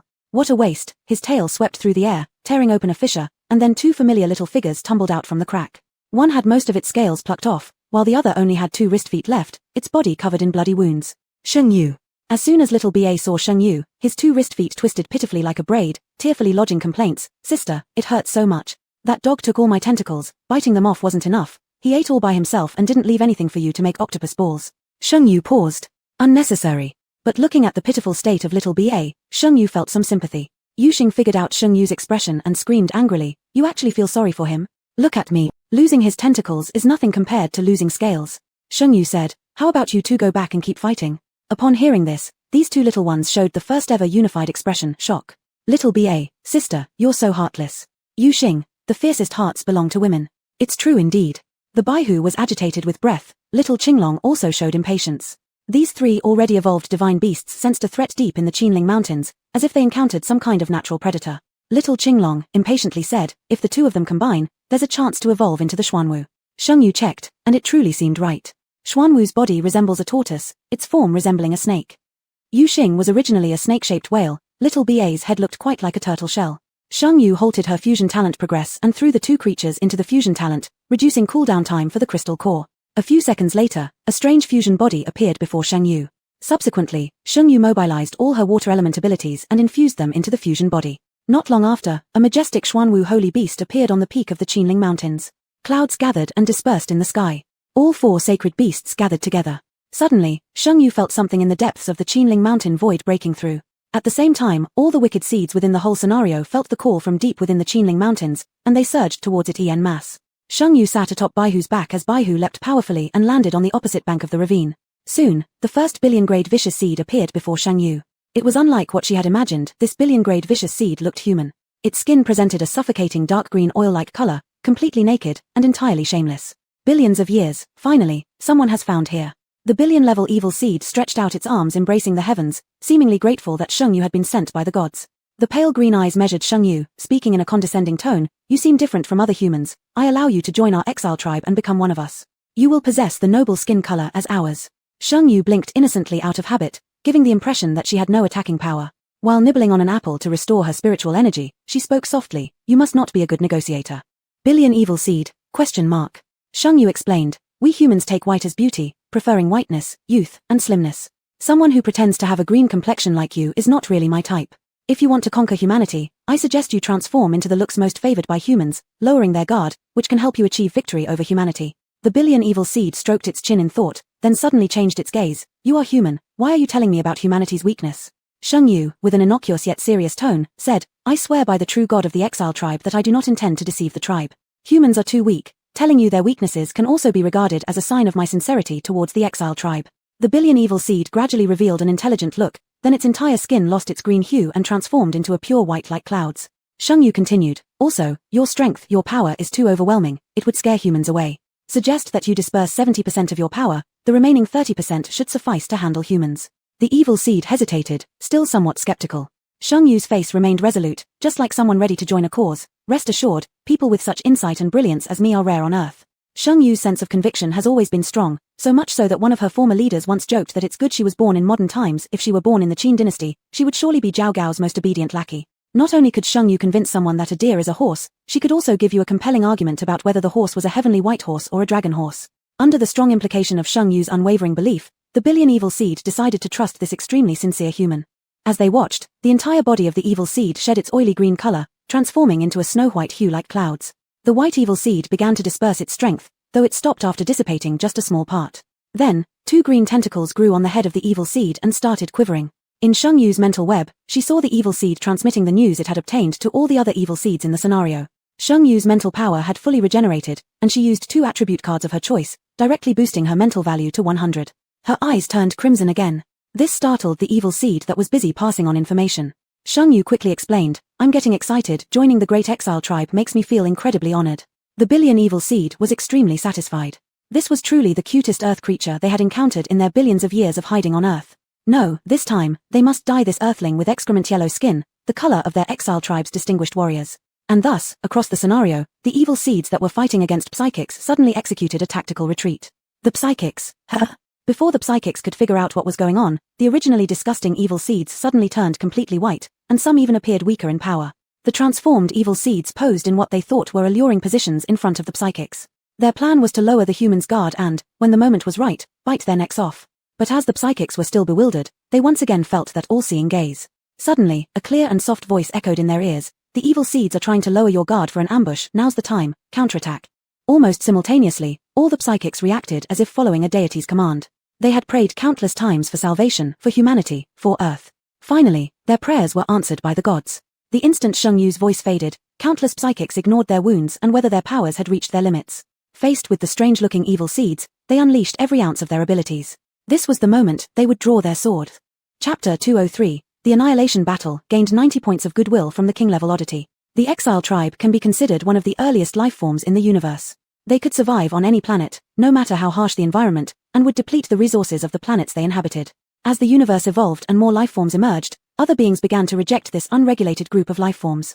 They could only mimic other life forms to eke out an existence. Later, all interstellar races banished them to a life of wandering. Over billions of years, the Exile tribe had visited countless planets, yet their numbers gradually dwindled due to the lack of a permanent home. Until they arrived on Earth. Sheng Yu knew about this race while conducting research and understood everything the moment the billion evils introduced themselves. What Sheng Yu did not know was the history of this tribe on Earth. The first time the exiles tried to conquer this planet, they encountered the age of dinosaurs. Facing such a powerful and irrational species, the Exile tribe could only retreat underground. Because of this, they survived the Ice Age. When they returned to the surface, Earth had already entered the legendary era of gods. With a flick of the gods' fingers, the Exile tribe was forced to retreat underground again. The third time, Earth entered its ancient era, and the Exile tribe failed once more. The fourth time, during the Qin dynasty, the ancestor dragon's army scattered them again. This awakening, however, came unexpectedly. Solar storms awakened them, and the supercharged radiation caused mutations. It seemed that a higher civilization outside the solar system was watching them closely. This was a once-in-a-lifetime opportunity. After years of lying low, they could finally conquer Earth. What made the billion evils even prouder was that, this time, humans were surrendering to them. The billion evils thought they were the great contributors to the Exile tribe, perhaps even destined to become the next leader. His face showed a strange smile as he looked at Sheng Yu with appreciative eyes. But this eerie smile didn't last long. The billion evil's antennae twitched a few times, and it could feel its people disappearing rapidly. In just a short dozen minutes, most of his followers had been lost. No matter how stupid it was, it understood what had happened. You tricked me. The voice of the billion evils was filled with disbelief and accusation. This seemingly non-threatening human female had sincerely offered strategies for the Exile tribe, all of which turned out to be lies. Sheng Yu discreetly prepared herself for battle as the 4 small beings behind her grew restless. How could I have deceived you? Don't be absurd. Having lost so many followers in an instant, the billion evils clearly had gone mad. Along with it, hundreds of the same billion evils appeared behind it, their emerald green pupils staring ominously at Sheng Yu. With a single order, all the evil beings attacked Sheng Yu en masse. The bodies of the 4 small beings expanded several times over, battling fiercely against the billion evils. But there were too many billion evils, making it extremely difficult for Sheng Yu and the 4 small beings to take on hundreds of them. Unlike oddities, the special tools like incense had no effect on these creatures.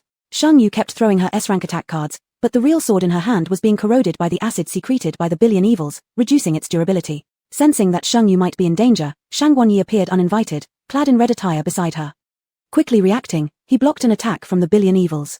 Miss Dong, summon Miss Mai Yang, NPC from Jiyu Bar, Shang Guanyi said with a much livelier expression, winking mischievously at Sheng Yu. Sheng Yu didn't have time to speculate about what happened with Mai Yang but followed the instruction. At the very moment Mai Yang and another figure appeared, Sheng Yu suddenly realized Shang Guanyi's intention. That other figure wasn't anyone else but Lin Tianxia's junior brother, Daoist Simu.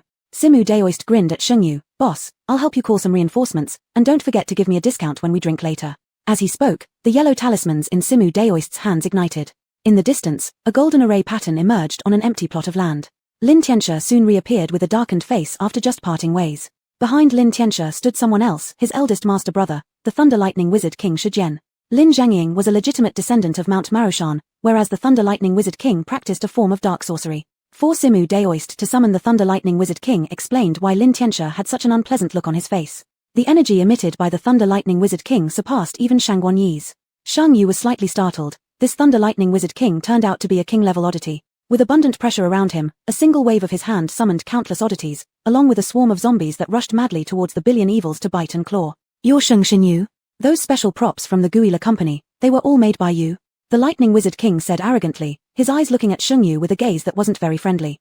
Sheng Yu immediately caught on and quickly took out some joss sticks, an apple, roast chicken, and wuliangi liquor from her spatial card. Oh, there was one more thing, green bean cake. Sheng Yu silently replicated these items 3 times but ended up with only 30 green bean cakes. Though it seemed a bit stingy, Sheng Yu still only handed over 3. Having used her replication ability for so long, Sheng Yu already knew that the lower the critical hit rate of an item, the more precious it was in the bizarre world. The Lightning Wizard King had seen everything else before, but this green bean cake was the first time he laid eyes on it, naturally sparking his curiosity. He picked one up and put it into his mouth. Its soft, sweet flavor softened the fierce look on his face. His gaze towards Sheng Yu suddenly turned tender. Without any hesitation, the Lightning Wizard King finished the other 2 green bean cakes and patted his hands contentedly. With a flick of his sleeve, countless bolts of lightning fell from the sky. But it didn't strike those billion evils. Instead, it struck the oddities and zombies. The power surging through those oddities and zombies skyrocketed, with some strong ones showing fangs as formidable as mammoth tusks. At the same time, a familiar notification sound rang in Sheng Yu's mind. Ding, detected player Sheng Xinyu gaining 90 points of goodwill from King-level oddity Lightning Wizard King. Reward, a chance to select a talent card from the Lightning Wizard King. Apparently, the Lightning Wizard King also heard the broadcast. He revealed a look of tenderness. Lightning rushing fist, wooden stake method, and corpse resurrection are all my talents. You can choose the corpse resurrection technique, perhaps it will be useful for you.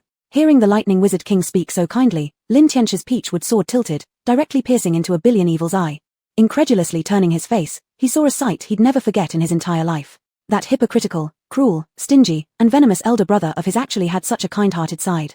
It was truly a once-in-a-lifetime scene. Though full of flaws and fond of dark arts since childhood, Lin Zhangying knew that his elder brother did have one good point: he was protective of their juniors. Of course, protectiveness was a tradition passed down in their school. Others might not know, but Lin Zhangying certainly did. His elder brother currently ranked 2nd among king-level oddities in the bizarre world. Now that he had won his elder brother's favor, Sheng Xinyu could almost walk sideways in the bizarre world. However, it remained to be seen if his elder brother would continue this protective tradition when faced with the thing deep within the Qinling Mountains. Gagaga. Chapter 204 Annihilation Battle. Hehe, it worked. When Sheng Yu heard that she could draw a talent card for the king-level strange ability, her innocent big eyes suddenly sparkled with a sharp light, and in an instant, it seemed like Ju Barpi had possessed her. She looked at Lin Zhangying with full of ill intentions. Lin Tianxia. Sheng Yu obediently gave Lin Tianxia 3 pieces of mung bean cake, then suddenly felt that it would be somewhat improper not to give anything to the Four-Eyes Taoist among the 3 brothers. Thus, she also handed over 3 pieces of mung bean cake to the Four-Eyes Taoist. The Four-Eyes Taoist laughed heartily. Master brother's selection must be something precious. However, Lin Tianxia and the Four-Eyes Taoist are not anomalies but special NPCs. A goodwill value of 90 points only granted Sheng Yu the opportunity to randomly draw props or attributes from their bodies. From Lin Tianxia, Sheng Yu drew the yin-yang Bagua mirror. And from the Four-Eyes Taoist, Sheng Yu actually drew out a hidden attribute that had never appeared before, luck value. Ding! Congratulations, player has gained 3 points of luck value, current luck value is 8. For the current Sheng Yu, the yin-yang Bagua mirror was not much help to her, it could only be considered as an addition to beauty. But the luck value, that's a hidden attribute. There was no way to increase this attribute point, yet she managed to obtain 3 points. Sheng Yu grinned with joy, showing gratitude by speaking into the mic. In the future, the Four Eyes Taoist goes to our bar, everything is on the house. Four Eyes Taoist, ha ha ha. Lin Tianxia, question mark. Lightning Law King? The 10 billion evil seeds were slightly dispersed under Sheng Yu's persuasion earlier, each one losing some strength here and there, but given her existing strength, it was still hard for her to resist. It was a 50-50 situation. Just as Sheng Yu was about to try summoning the modified creatures from the starry black prison, a black door slowly opened not far from Sheng Yu. Then came the second, third. One door after another opened up randomly, and 7 or 8 men and women with various appearances walked out. At the forefront was a woman wearing a wine-red strapless long dress, looking bright and glittering, adorned from head to toe, like a female star just coming from a red carpet event. By her side stood a girl who appeared demure but had a cigarette dangling from her mouth and a handful of poker cards. Behind the girl was a man in a suit, with a cold and severe expression, exuding the aura of a domineering tycoon in his every move. An occasional glance at his watch gave off an invisible pressure. Some even wore aprons, holding stainless steel cups with 2 yellow dumplings inside, while another hand held chopsticks, clearly an action trademark of egg pancakes. Clearly, these people had been pulled in midway. Before the red dress woman could say anything, an unknown billion-level malevolent essence found its chance and lunged from behind. Sheng Yu didn't have time to warn anyone and was about to throw her true sword. Suddenly, the woman pulled a bat from her ear, and even with a smile on her face, she turned around and delivered a full swing. The powerful billion-level malevolent essence was knocked away, flying an unknown distance. The woman smirked flirtatiously, seductive charm blooming like flowers. Sorry, I'm Zhongning, one of the level 6 players who left the oddity game.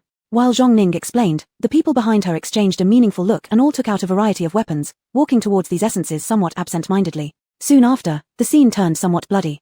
Limbs and heads flew everywhere, intestines danced alongside brains. Zhongning deftly tied up her big wavy hair that hung behind her back, instantly transforming from a seductive, enchanting older sister into someone suave and efficient. The high-level player aura enveloped her.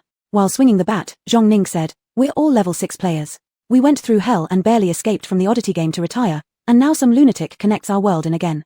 Today I spent 5 hours on my complete makeup, borrowed jewelry worth 200 million yuan to hang on my body, determined to humiliate my ex-husband's white moonlight, and you tell me to fight monsters?" As Zhongning continued venting her anger, "So what if old lady looks so damn beautiful? These malevolent essences don't know how to appreciate a thing." Sheng Yu. Such a relieving scolding. Zhongning vented her anger like water flowing downhill, ruthlessly dealing with the billions-level malevolent essences, wielding her bat with fierce power. With the addition of these level 6 players, the pressure on Sheng Yu, the 4 little ones, Lin Tianxia, and others greatly decreased. Sheng Yu seized the opportunity to ask a question. "Can you really leave the game?" Zhongning glanced sideways at her. "You, a level 6 player, are somewhat shallow, don't even know these advanced rules." Sheng Yu, TCH. "If you don't believe me, let me tell you, I've set up so many copy paths myself, and now I don't even know how to leave them." As Zhongning saw her truly unaware, she fought the monsters while explaining, after players reach level 6, human players can leave the game if they complete the final challenge with enough points. Back then, the Federation selected players from various noble families and planets to stabilize the magnetic storms. Generally, those chosen were considered the black sheep of their family. Even upon returning, they would still be marginalized. Hence, we struck a deal with the Abyssal Oddities. Besides our fated weapons, we surrendered all of our talents and cards, so in return, they allowed us to take a copy path with us when we left the game. As long as our copy paths follow the predefined world rules, it's essentially no different than real life. It's worth noting that once a player reaches level 6, whether as an oddity or human player, there's no turning back. Therefore, over the years since the oddity game began, very few players have managed to leave. Each player who did had both extraordinary skill and luck. As the billion-level evil seeds vanished one by one, Sheng Yu could feel the entity deep beneath the Qinling Mountains growing increasingly restless. A layer of moisture unknowingly filled the air. The Lightning Law King was the first to sense something amiss, but before he could say anything, the entity underground seemed to detect his intention. Suddenly, countless thunderbolts as thick as well openings rained down from the sky, striking straight at the Lightning Law King. No. Sheng Yu's pupils contracted sharply. Such lightning would likely prove fatal even for a king-level oddity. The situation for the Lightning Law King looked dire. Amidst the deafening roar of thunder, Sheng Yu heard an out-of-place sound of eggs being cracked open. Just as the lightning was about to strike, a yellow pool of liquid suddenly splashed toward the Lightning Law King. Dozens of lightning bolts as thick as well mouths plunged into the void, blanketing the world in silence. In this eerie silence, Sheng Yu caught a faint aroma of burnt crispness. Hee, it worked. Chapter 205, The Annihilation Battle SSS Level, Totally Unfair. Hee, it worked. When Sheng Yu saw clearly the pancake wrapped in eggs on the lightning wizard's body, she was completely stunned. An honest-looking middle-aged man stepped forward and removed the fragrant egg pancakes, apologizing to the lightning wizard. "Sorry, I got your clothes dirty." Then, he tossed the egg pancake to the weird ones, whose strength instantly increased. Seeing this scene, Sheng Yu felt a sense of familiarity. Was it a colleague? The rare grace on the face of the lightning wizard faded after having saved his life. He didn't even have time to say thank you and shouted the moment he came to his senses. leave here quickly. However, it was already too late. The moment his words ended, the water vapor in the air instantly diffused into a pale red, tightly adsorbed onto everyone's skin. Sheng Yu only felt a sharp sting in her skin as that pale red color surged towards her brain along the blood vessels. Sheng Yu's originally crimson eyes turned even bloodier red. The four little ones were also in poor condition, especially Xuanwu, who was a fusion body and had a tendency to split. Hu Zhuqiu transformed first into a fiery streak and directly pierced into the middle of Sheng Yu's forehead. The other three little ones followed suit. Except for Lin Tianshi and Saimu Daoren, all others were in a bad state. Gongshang Yi and Mai Yang couldn't resist and immediately returned to Sheng Yu's realm. Zhao Bin couldn't resist either. With an apologetic glance at Sheng Yu, he said, "Teacher, be careful." At this moment, leaving would be their best choice if they didn't want to fall under the control of these blood droplets and attack Sheng Yu. Lightning Wizard had substantial power and managed to speak despite his predicament. It's the mischief of that thing underground, it can provoke the murderous desires deep in one's heart. Be careful. After speaking, the figure of the Lightning Wizard dispersed. Qinling Mountain Range fell silent instantly, leaving behind players above level 6. With both fists clenched, Sheng Yu's mind raced rapidly. Suddenly, she heard a piercing sound from behind. Instinctively, she leaned sideways. A sharp playing card slashed cleanly through some strands of her hair. It was the woman dressed in silk holding the playing cards. But now, what she held wasn't playing cards but razor-sharp blades. If she had reacted just a second slower, she wouldn't be alive right now. Jiao Rang, are you crazy? Chong Ning couldn't understand why Jiao Rang, who had the highest mental resilience among them, resisted the least. Jiao Rang's eyes were entirely red, her surroundings filled with revolving playing card knives. She grinned ferociously. "Hey, kill, kill, kill. I'll kill you, see where you will run to." As Sheng Yu kept watch on Jiao Rang intending to stop another sudden assault. Once Jiao Rang finished talking, Sheng Yu noticed that Jiao Rang seemed ablaze, her cheeks and ears flushing red. Her bare feet, wearing flip-flops, started clenching continuously as if digging something like an ancient castle. Recalling the dry laugh Jiao Rang let out earlier, it was as though she had intentionally provoked something. That's right. Jiao Rang was hinting at something, trying to get her to run. She wanted her to escape deeper into the Qinling Mountains. This way, their mutual chase could cause the entity to drop its guard. In the instant Sheng Yu understood Jiao Rang's intention, she launched an attack as well. In no time, they clashed violently back and forth, evenly matched. Chong Ning was dumbfounded, so were the boss character and the egg pancake. Their figures soon disappeared from the original location. Wherever they went, injured billion evil seeds who still lingered around died at their hands as well. During their engagement, Jiao Rang whispered, "Will we be found out?" Sheng Yu thought about the evil spawn's brain capacity and shook her head resolutely. "No, weren't you smoking earlier? Why are you being so socially anxious all of a sudden?" Jiao Rang blushed even redder, combined with her red eyes resembling a white rabbit. Well, that was at the poker table. I needed to show some dominance. After all, I've lost 50 packs of spicy strips. It was simply astonishing. Sheng Yu. Both Sheng Yu and Jiao Rang were afraid of exposure, thus moving very quickly. Yet, they stopped just one step away from the abyss cave entrance. Just as the two prepared to attack the cave entrance, a thick fog suddenly appeared next to them, scattering them apart. In the white mist, the two lost contact instantly. Fortunately, Sheng Yu perceived Jiao Rang's position through her mental web talent. She discovered Jiao Rang's spirit value was high, astonishingly matching hers, both standing at 100. Before she could marvel at it, vibrations rippled through the ground and a muffled voice emanated from beneath. "You cannot deceive me." Sheng Yu and Jiao Rang quickly approached each other in the dense fog. Sheng Yu arched an eyebrow, gave a look to Jiao Rang, then spoke mechanically, "Kill, kill, kill you." Jiao Rang immediately understood. "Ha ha ha ha tilde." Sheng Yu, "Kill, kill, kill." Jiao Rang, "Ha ha ha ha ha." Sheng Yu, "Rang Qiao." Sheng Yu suddenly felt that Rang Qiao was truly remarkable, even her strong conviction was about to falter. Rang Qiao's face turned as red as it could possibly be, and the next second, her expression changed as she pushed Sheng Yu away. A chopstick, like a bullet, directly pierced through Rang Qiao's left chest. The silhouette of the egg pancake man slowly appeared through the thick fog. He looked at Sheng Yu with a vacant stare and said, "Don't try to deceive me." How could Sheng Yu not understand? All their previous acting went to waste. Why didn't you tell us earlier that you can control the players? For now, the middle-aged man didn't make any moves to attack. Sheng Yu went over to examine Rang Qiao's injuries. Rang Qiao was shorter than Sheng Yu, so the chopstick aimed for Sheng Yu's heart but instead struck Rang Qiao slightly below her left shoulder. Clutching her shoulder, Rang Qiao pulled out a card from her deck of playing cards. In an instant, it transformed into an S-grade healing card. Sheng Yu. An S-grade healing card, not even Sheng Yu possessed one. Almost instinctively, she touched it once, 10 times critical strike. She touched it again, 100 times critical strike. This made Sheng Yu happy. She smiled warmly and gave half of it to Rang Qiao. "Thank you," Sheng Yu said. Another figure emerged from the dense fog. This time it was Chong Ning. Chong Ning was covered in blood, her palms completely torn apart, yet she couldn't resist the mental infiltration of that thing. She swung her mace toward both Sheng Yu and Rang Qiao. At the last moment, Sheng Yu suddenly remembered the soul-subduing talisman given to her by Saimu Daoren. After achieving 100 times critical hit, Sheng Yu directly slapped a yellow talisman onto Chong Ning's forehead. Chong Ning struggled momentarily before calming down. Next came the domineering boss man. His most powerful talent turned out to be the SSS grade, true stillness. Under his talent, everything became absolutely still, including time itself. Unable to control the man for the moment, Sheng Yu let Rang Qiao handle it, who stuck one of her own playing cards along with a yellow talisman onto the domineering man's forehead. Among the remaining level 6 players, Sheng Yu and Rang Qiao rewarded them all with a soul-subduing talisman each. Sheng Yu curiously asked Rang Qiao, "What is your talent?" Rang Qiao grinned mysteriously. "SSS grade, totally unfair." Sheng Yu, "Of course, you're more unfair. If your luck attribute hadn't suddenly increased, I wouldn't have been dragged here," Rang Qiao said, adding a tinge of resentment to her already flushed cheeks. Chapter 206, The Annihilation Battle, Wild and Ragged. The thing deep underground could no longer hold back. With a ground-shaking tremor, damp and thick mist enveloped the entire Qinling Mountains. The whole dungeon instance felt an ominous presence. Sheng Yu and Jiang Qiao held hands to prevent getting lost in the heavy fog. Both had their mental energy at full capacity and effortlessly perceived that the thing underground was gradually awakening and surfacing from below the earth. The color of the fog gradually darkened, turning gray, then black. Before their eyes was complete and utter darkness, which reminded Sheng Yu of the extreme darkness beneath the deep-sea palace.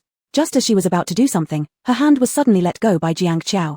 Jiang Qiao's usually laid-back voice carried a trace of anger. "After all these years, escaping from the deep sea to underground, are you still only capable of this kind of trick, Shoshan Gui, deathly ghost?" Immediately afterward, out of Jiang Qiao's deck of playing cards emerged a woman wearing a crown and holding a scepter. On the woman's scepter rested a large, pure diamond. Its light seemed like a blade piercing through the darkness, directly breaking and dispersing the ultimate darkness. It appeared that its dark tricks were now ineffective on Sheng Yu and Jiang Qiao, so the darkness and the fog gradually dissipated. In the blink of an eye, from the abyssal cavern shrouded in mist slowly emerged a pitch-black humanoid monster. It resembled a human but had scales covering its whole body and a lizard-like tail behind it. There wasn't a single intact piece of skin on its upper body, especially the chest, where there was a bloody gaping hole. Its head retained more distinct human characteristics. When it opened its mouth, 3 rows of shark-like teeth were revealed, and its blood-streaked jaw looked like it could directly snap off someone's neck. His gaze swept over Sheng Yu, his eyes filled with ill intentions. His voice was hoarse, as if he hadn't spoken for a long time. "Are you satisfied?" This question was clearly directed at Sheng Yu, but she didn't understand what he meant. "Are you satisfied with this bizarre game?" A look of triumph flashed across Shoshan Gui's face. "If it weren't for the perfect copy channel you created, how could I have been reborn with such great power?" Jiang Qiao's expression turned grim, obviously recalling some unpleasant memories. Seeing that Sheng Yu was still confused, Jiang Qiao explained, "Shoshan Gui is a powerful Eerie being born in one of Earth's alternate timelines. In that world, the balance between yin and yang was lost, and Eerie beings ruled over everything. All humans were prisoners of these Eerie entities. After the last human died, the Eerie beings began to kill each other, and he was the last surviving one among them. Originally, he should have perished along with that timeline, but just at that moment, the magnetic storm space channel was completed, and he managed to escape from the soon-to-be-destroyed space." Holding his bloody chest, Shoshan Gui smiled strangely with his shark-like mouth. "To tell you the truth, this was all part of fate. Do you remember that red pearl?" Sheng Yu looked toward Shoshan Gui's chest, suddenly having an uneasy premonition. "That wasn't a red pearl, it was my heart. Look familiar. It was dug out by your little Kirin. Nearly 90% of Shoshan Gui's power resided in his heart. Just before disappearing with the space-time continuum, a Kirin descended from above and took his heart. The energy in his heart not only facilitated the creation of channels but also materialized some ethereal images within the magnetic storm space. This was the key to the formation of the final dungeon." Shoshan Gui continued, "However, the way of heaven has always been very fair. You took my heart, so I must regain a spark of life. You want to utilize humans to enter the magnetic storm space and weaken its power, but in return, you will have to pay the price for humanity's foolishness. I thank the high-ups of the Federal Empire who let you and that little Kirin enter the dungeon first, enabling me to construct such a perfect game. Are you satisfied, Miss Sheng Yu?" Sheng Yu sneered and curled her lips. "For so many years that the Eerie game has existed, I've never heard of your name. So why do you suddenly appear now?" Shoshan Gui applauded in appreciation, and the malice in his eyes turned into admiration for Sheng Yu. "Miss Sheng Yu, you're truly clever. I don't really want to kill you. Why don't you become my empress, and together we can rule the earth?" Sheng Yu coldly rejected him. "Not interested. And besides, how could you compare with our little Kirin?" Shoshan Gui retorted, "Little Kirin? Do you really think he'll come back alive? I can design a plan to dismember him, and next time, make sure he stays dead forever." Sheng Yu snorted in contempt. "Following your logic, since our little Kirin can dig out your heart, the next time, he might just as well dig out your brain." She evaluated Shoshan Gui's strength. Even without his heart, Shoshan Gui remained terrifyingly powerful. An entity of such immense power, even surpassing a few abyssal entities from the void. Even with Sheng Yu now protected by the 4 divine beasts and accompanied by Jiang Qiao, who was known for his cheat-like abilities, he could still easily defeat her if he wanted to. But why hasn't he made a move yet? And since he can freely come and go within the dungeon, why does he choose to stay here? Recalling the destruction of billions of malign seeds, everything seems too smooth, almost unnatural. It's like this dungeon doesn't even need to follow its own rules to be completed. Wait. Sheng Yu's thoughts raced in her mind, but they still led her to an important realization. Glancing at Sho Shengui out of the corner of her eye, she asked Jiang Qiao, "Have you been in this dungeon before? What is the rule for passing it?" Jiang Qiao looked puzzled for a moment, then pulled out a playing card and lightly tapped on its surface. A few lines of small text appeared on it. Complete 10 hidden dungeons, D-rank passage. Kill 5 king-level eerie beings, C-rank passage. Find the root cause of the malign seed, B-rank passage. Destroy all malign seeds, A-rank passage. Discover the truth of the world, S-rank passage. Break the will of the leader of the malign seeds, SS-rank passage. Ignite the flame of hope for Earth's rebirth, SSS-rank passage.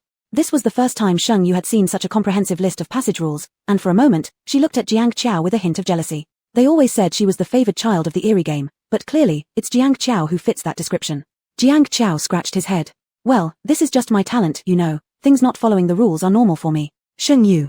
In Sheng Yu's peripheral vision, Sho Shengui's gaze suddenly sharpened, and a substantial stream of eerie energy shot directly toward Jiang Qiao and Sheng Yu. Sheng Yu drew the true sword to block it, producing a deafening crash.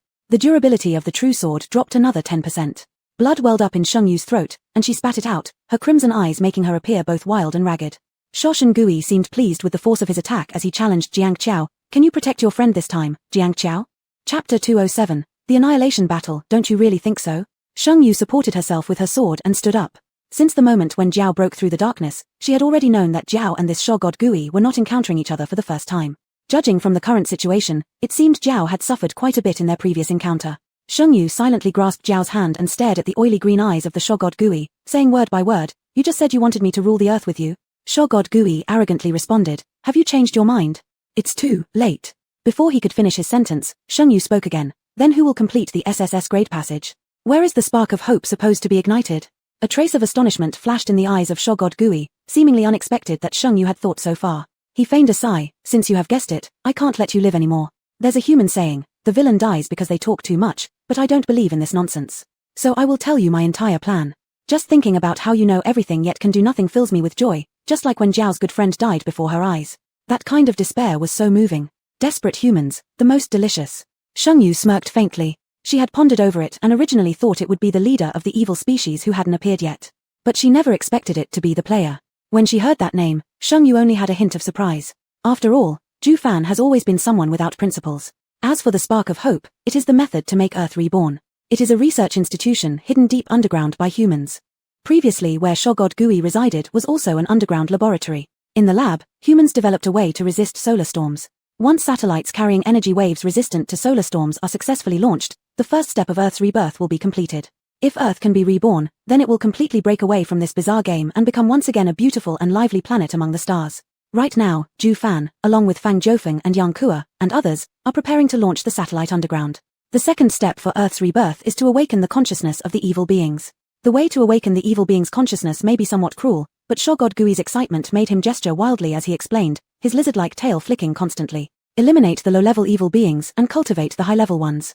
Evil beings with billion-level energies or above all possess consciousness. However, most of humanity's memories will fade. Having finished speaking, Shogod Gui mocked them. Humans always boast greatness, present in so many spaces and times. To see ants claim strength is simply laughable. As he said that, a thick black mysterious aura around him transformed into a rope, binding towards both Jiao's and Sheng Yu's necks. His speed was far too fast. Nearly instantaneously the rope reached before Sheng Yu. In the next second, a force came from behind Sheng Yu's waist, pushing her aside, while a piercing collision sound reverberated by her ear. The rope clashed against Jiao's card. Just as Sheng Yu pulled out her real sword, two ropes suddenly moved together toward Jiao. Jiao showed no sign of panic, and once again the crowned woman appeared, her golden diamond scepter entwining with one of the ropes in fierce battle. Sheng Yu took out all incense sticks she carried within her space, countless phenomena ignited, and rising green mist resembled a cloud above the Qinling Mountains. The next moment, all the green mist surged towards the Shogod Gui. But despite using all of her incense sticks, it only slowed down the Shogod Gui for 2 seconds. 2 seconds were too long, long enough for Jiao and the rope to exchange hundreds of clashes. Yet, 2 seconds were also too short, brief enough to grant Jiao just a slight breath of respite. Sheng Yu released 4 sacred beasts. The 4 sacred beasts rushed towards the Shogod Gui in perfect synchronization. Their strong 5 elements forces still caught Shogod Gui's attention, adding a touch of seriousness to his otherwise playful expression. But just a little, dealing with the 4 small ones was still easy for him. He challenged Sheng Yu, "Unless you can lift the 5 sacred beasts, you will never match my power." Throughout history, the 4 great sacred beasts have only ever included the azure dragon, white tiger, vermilion bird, and black tortoise. Where would the 5th come from? Apparently, Shogod Gui also knew this and became even more complacent. The eerie aura surrounding him seemed boundless. As the killer god of mysteries for an entire world, he existed at the ancestor level of the mysterious realm. Even with minimal effort on his part, it was already the limit for several people including Sheng Yu. As a tremor shook the earth, all instinctively looked at another mountaintop. The inside of that mountain peak had been hollowed out, stone doors slowly opening to reveal a towering launching rack within. A rocket appeared before Sheng Yu and Jiao, evidently prepared by Ju Fan and others for the satellite launch. "No, we must stop them from launching the satellite," Jiao murmured. There were almost no more evil creatures left in the instance. Once the satellite was successfully launched, the instance would end very soon, and then it would be too late for anything. In a moment of distraction, the ropes formed by the 6 streams of ghostly energy had already looped around Sheng Yu and others' necks. With a slight tug, a suffocating sensation surged in their chests. The rope made of ghostly energy couldn't be severed. In the next second, a wolf-tooth club fiercely smashed toward the Shogod Gui. The yellow talisman on Hong Yizhongning's forehead had unknowingly turned into ashes. She was fuming with anger, pointing at her blooded and stained dress. This set of dresses was custom-made in Country A for 3 months. And you just ruined it like that. The very next moment, a domineering tycoon-like man appeared. He adjusted his wristwatch. Time paused briefly. Just this brief pause allowed the pancake vendor man and the level 6 players behind him to all attack together. This time, it was somewhat effective. Some of the ghostly energy around the Shogod Gui dissipated. Just then, Sheng Yu and others seized the opportunity and managed to break free from the grip of the ghostly energy ropes. But this move completely enraged the Shogod Gui. His oily green eyes became sinister and horrifying, and the scales on his body began reflecting different kinds of light. Sheng Yu and others were unable to dodge quickly enough. Someone got blinded momentarily, followed by one scream after another. Sheng Yu and Jiao avoided the Shogod Gui's unexpected attack thanks to their fully charged mental value. Unbeknownst to them, a sharp spear made of ghostly energy hung above everyone's heads. Except for Zhongning and the dominating man, all others were pierced through their skulls by the spear, rivers of blood flowing. Even before they could react, the spear was about to fall again. This time, the remaining 4 people and the 4 small beings floating in the sky were locked down by an immense amount of ghostly energy. They were immobilized as the sharp spear flashed dazzling lights, aiming directly for their heads. Sheng Yu gritted her teeth, almost unleashing all her trump cards, revealing her innate SSS-level talent, phantomization. However, all talents proved ineffective against the Shogod Gui. Everything seemed trivial in front of him. Shogod Gui laughed loudly, quite satisfied with the look of despair on everyone's faces. Today's cooking, perfect score. Just as the spear was about to pierce them, suddenly, a blood-red coffin appeared in the sky. A voice emanated from within. "I heard you're trying to kill me. Did you really think I was torn apart according to your plan? Fool." Chapter 208. Annihilation Battle. No one can call him a dog, except his wife. The sudden appearance of the coffin left the remaining few completely baffled. To dare insult Shosh and Gui so directly, that's equivalent to the Lord of Hell hanging himself, living long enough to lose all sense. Only Sheng Yu's heart welled up with joy. He had returned. The blood coffin slowly opened, and a Kareen drenched in blood stepped out.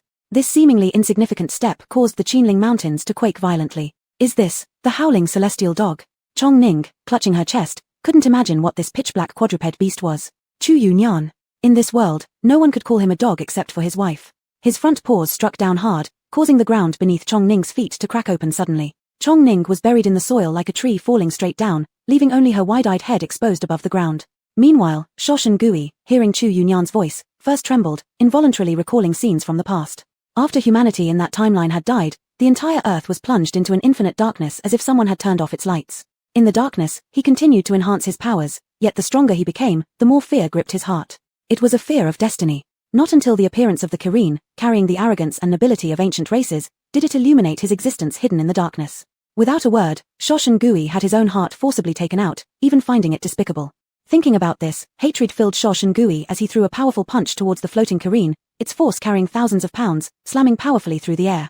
The strange and intense energy churned up strong winds, forcing Sheng Yu and others to nearly gasp for breath. Sheng Yu and Rang Qiao quickly dug Chong Ning out, then retreated away from the battlefield. Facing such aggressive attacks, a shadow crossed Chu Yunyan's eyes. With another slap of his front paw, colliding with Shosh and Gui's mystic energy-infused punch, heaven and earth instantly lost their sound, followed by a thunderous explosion.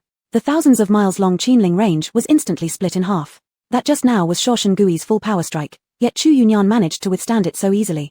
Shock coursed through Shosh and Gui's mind. Chu Yunyan, even regaining his body, shouldn't have been this powerful. Could it be that over these years, he was truly fooling around with himself? If Chu Yunyan knew what Shosh and Gui was thinking, without hesitation, he would curse him again as stupid. Do you really deserve this far-reaching ancient handsome Kareen's effort? Shosh and Gui usually acted arrogantly, but for the first time, some doubt surfaced within his heart. His face darkened, pondering silently for a moment before suddenly a card appeared in his hand. This card was jet black, an extreme kind of black that reflected not a trace of light. The card paused momentarily in midair before vanishing abruptly. Immediately thereafter, a man appeared behind Shosh and Gui. Chu Yunyan recognized this man. Or rather, the peaceful life Chu Yunyan shared with Sheng Yu was disrupted by this person. It was he who controlled the driver to crash into Chu Yunyan back then, pulling him into the eerie game. The mad scientist. Seeing the madman appear, Shosh and Gui wasn't satisfied at all. Where is he? He asked for Fengju Emperor. The madman's expression grew gloomy, staring at Chu Yunyan like a rat lurking in a sewer. He's been held back by Zhong Liang. HMPH, Zhong Liang. Shosh and Gui's voice dripped with mockery. Should have killed him long ago. The madman grinned malevolently and bluntly replied to Shosh and Gui, it's because you're useless. If you'd resurrected his mother earlier, today he'd be on our side. They both decided against further squabbling in front of Chu Yunyan. At this moment, Sheng Yu made a surprising discovery. Through her mental network, she could clearly see that the wavelength emanating from the mad scientist was the same as that of the wicked progeny. Which means, the mad scientist was the leader of the wicked progeny. Looking at Rang Qiao, the mad scientist spoke slowly. All players must leave the game by passing through A. I held high hopes for you, especially placing you in this specific dungeon. Who knew that you still fell short? It was then the mad scientist realized that if he wanted to revive Earth, perhaps there was only one person in the world capable of doing it, Sheng Yu. Thus, shortly after Chu Yunyan was dismembered and vanished without a trace, he also dragged Sheng Yu into the game.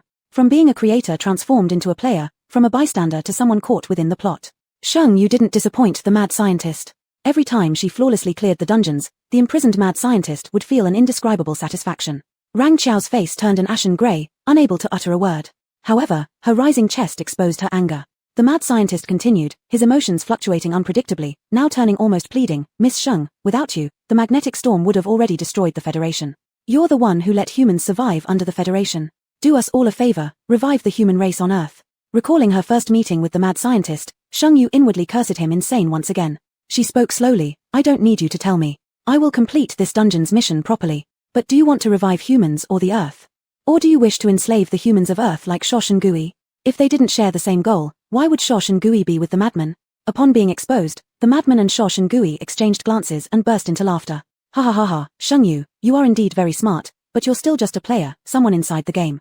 If it weren't for your efforts in killing so many wicked progeny, the hidden completion condition for reviving Earth wouldn't have been so easily achieved.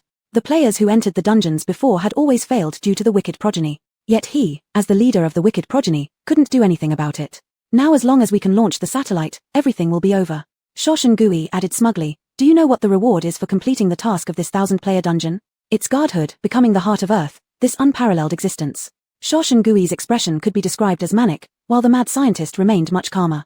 He had already reached his objective, he possessed the power of the leader of the wicked progeny, and once humanity was revived, his experiments could continue.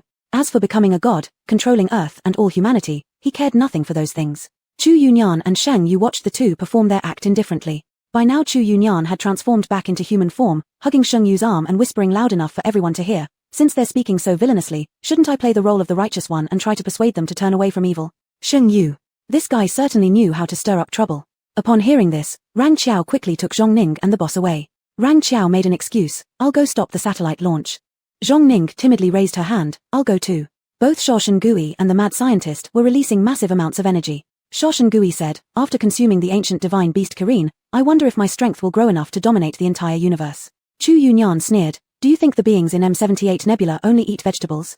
Chapter 209, The Annihilation Battle, Best of 3. Chu Yuanian didn't want to deal with the two ugly creatures. With his broad palm, he slightly cupped Sheng Yu's nape and rested his forehead against hers. Sheng Yu instinctively felt her brow tingle as a black Kirin figure suddenly appeared in her mind. A satisfied smile curved at the corner of Chu Yuanian's mouth. Sister, you're done for. This is the mark of our Kirin clan, and now you are completely mine. A trace of a curve lingered on Sheng Yu's lips. Even without the marking, I'm yours. The two exchanged a glance and smiled at each other.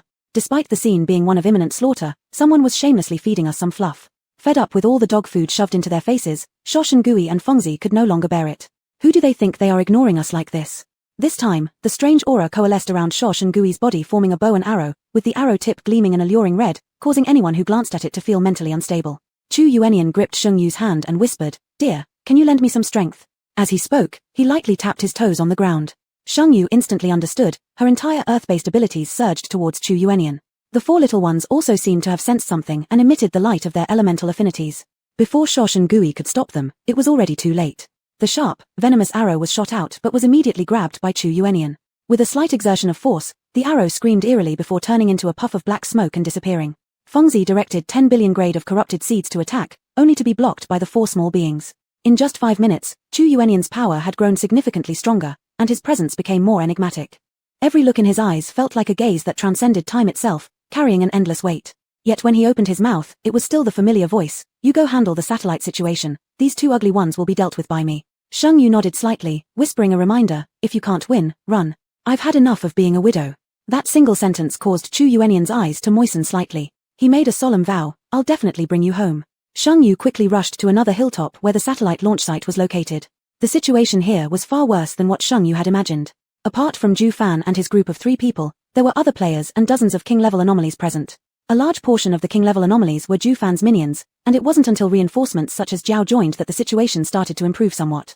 Among those present, Sheng Yu saw some familiar faces, including Yang Yu. For instance, Cao Xing and Xia Qingshuang, and even her brother and Gui Ma. Everyone and every anomaly parted upon seeing Sheng Yu appear, creating a clear path for her. In an instant, what was once a chaotic scene became distinctly divided. Yang Yu stood shoulder to shoulder with Zhu Fan. Behind them were dozens of king-level anomalies glaring ominously. These were the cards given to Zhu Fan by Fengzi and Shosh and Gui. Upon seeing Sheng Yu, Yang Yu and Zhu Fan's eyes lit up. Especially Yang Yu, who nearly wanted to embrace Sheng Yu but managed to suppress the urge. Today, it's time to settle everything, said Sheng Yu with a calm face as she stared at Zhu Fan. Zhu Fan's eyes flickered with sadness, recognizing that they had reached this inevitable point. He nodded slightly, his eyelashes lowered. All right, best of 3. Whoever wins gets to press the launch button. Sheng Yu nodded. What would you like to compete in? Since ladies come first, may I choose my opponent? Yang Carrier tried her best to blend into the background from the side but couldn't avoid locking eyes with Sheng Yu. She prayed for Zhu Fan not to agree but saw him nodding his head instead. Desperation flashed across Yang Carrier's face. Sheng Yu was now a level 6 player while she was still at level 4. The gap between them was simply incomparable. Why wouldn't she let her go? Was one betrayal really so significant? If anything, it could be seen as a lesson for Sheng Yu not to trust others so easily, and Sheng Yu should thank her. Since she had been chosen, Yang Carrier didn't hesitate and revealed the raw hatred on her face as she waited for Sheng Yu to speak. Tell me, what shall we compare? Let me decide, okay? Sheng Yu confidently nodded. Let's see who can summon more animals within a minute, proposed Yang Carrier, already having her plan in mind. Her ability was both animal and spirit-based, allowing her to summon many animals. Though this competition might seem trivial, it was the only way she thought she could possibly triumph over Sheng Yu. Sheng Yu's expression turned slightly odd as she said, don't regret it. Yang Carrier began singing a children's rhyme, her voice carried far beyond the hills of Mount Qinling, followed by fluttering wing beats in the air. There were no living animals left near Mount Qinling, making Yang Carrier's success in summoning an eagle from the sky quite remarkable. Simultaneously, dozens of earthworms emerged from the ground. Sheng Yu curved her lips into a faint smirk, originally intending to use the controller of the Starlight Prison, but it had already been merged into her talent fusion. Only now did Sheng Yu realize that the cooldown period for her fusion talent still had several minutes remaining.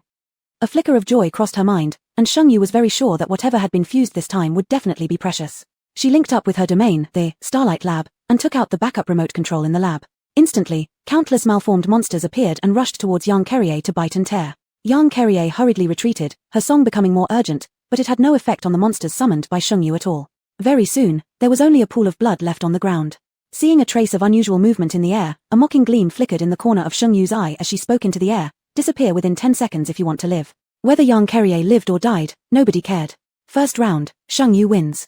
For the second round, Fang Jiufeng chose someone, surprisingly sending Mom Ghost into the fray. Although Mom Ghost was already a ruin-level ghost now, she still didn't stand a chance against Fang Jiufeng who had allied with Shosh and Gui.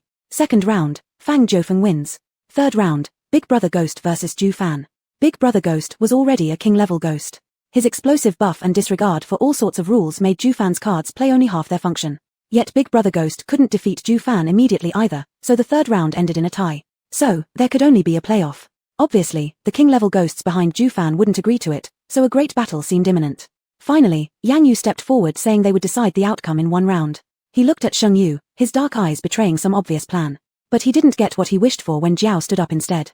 Yang Yu versus Jiao. Yang Yu followed the plan to choose playing cards but tore a card apart midway through dealing, attempting to pull Sheng Yu out of the game. It was a pass card he had worked incredibly hard to obtain, a direct pass card to leave the game. But it was seen through by Jiao. Jiao tapped off some ash, this king-level ghost, when it comes to scheming, I'm not as good as you, but when it comes to playing cards, you're no match for me. In her other hand's fingertips, she held the pass card. The situation in front suddenly became tense.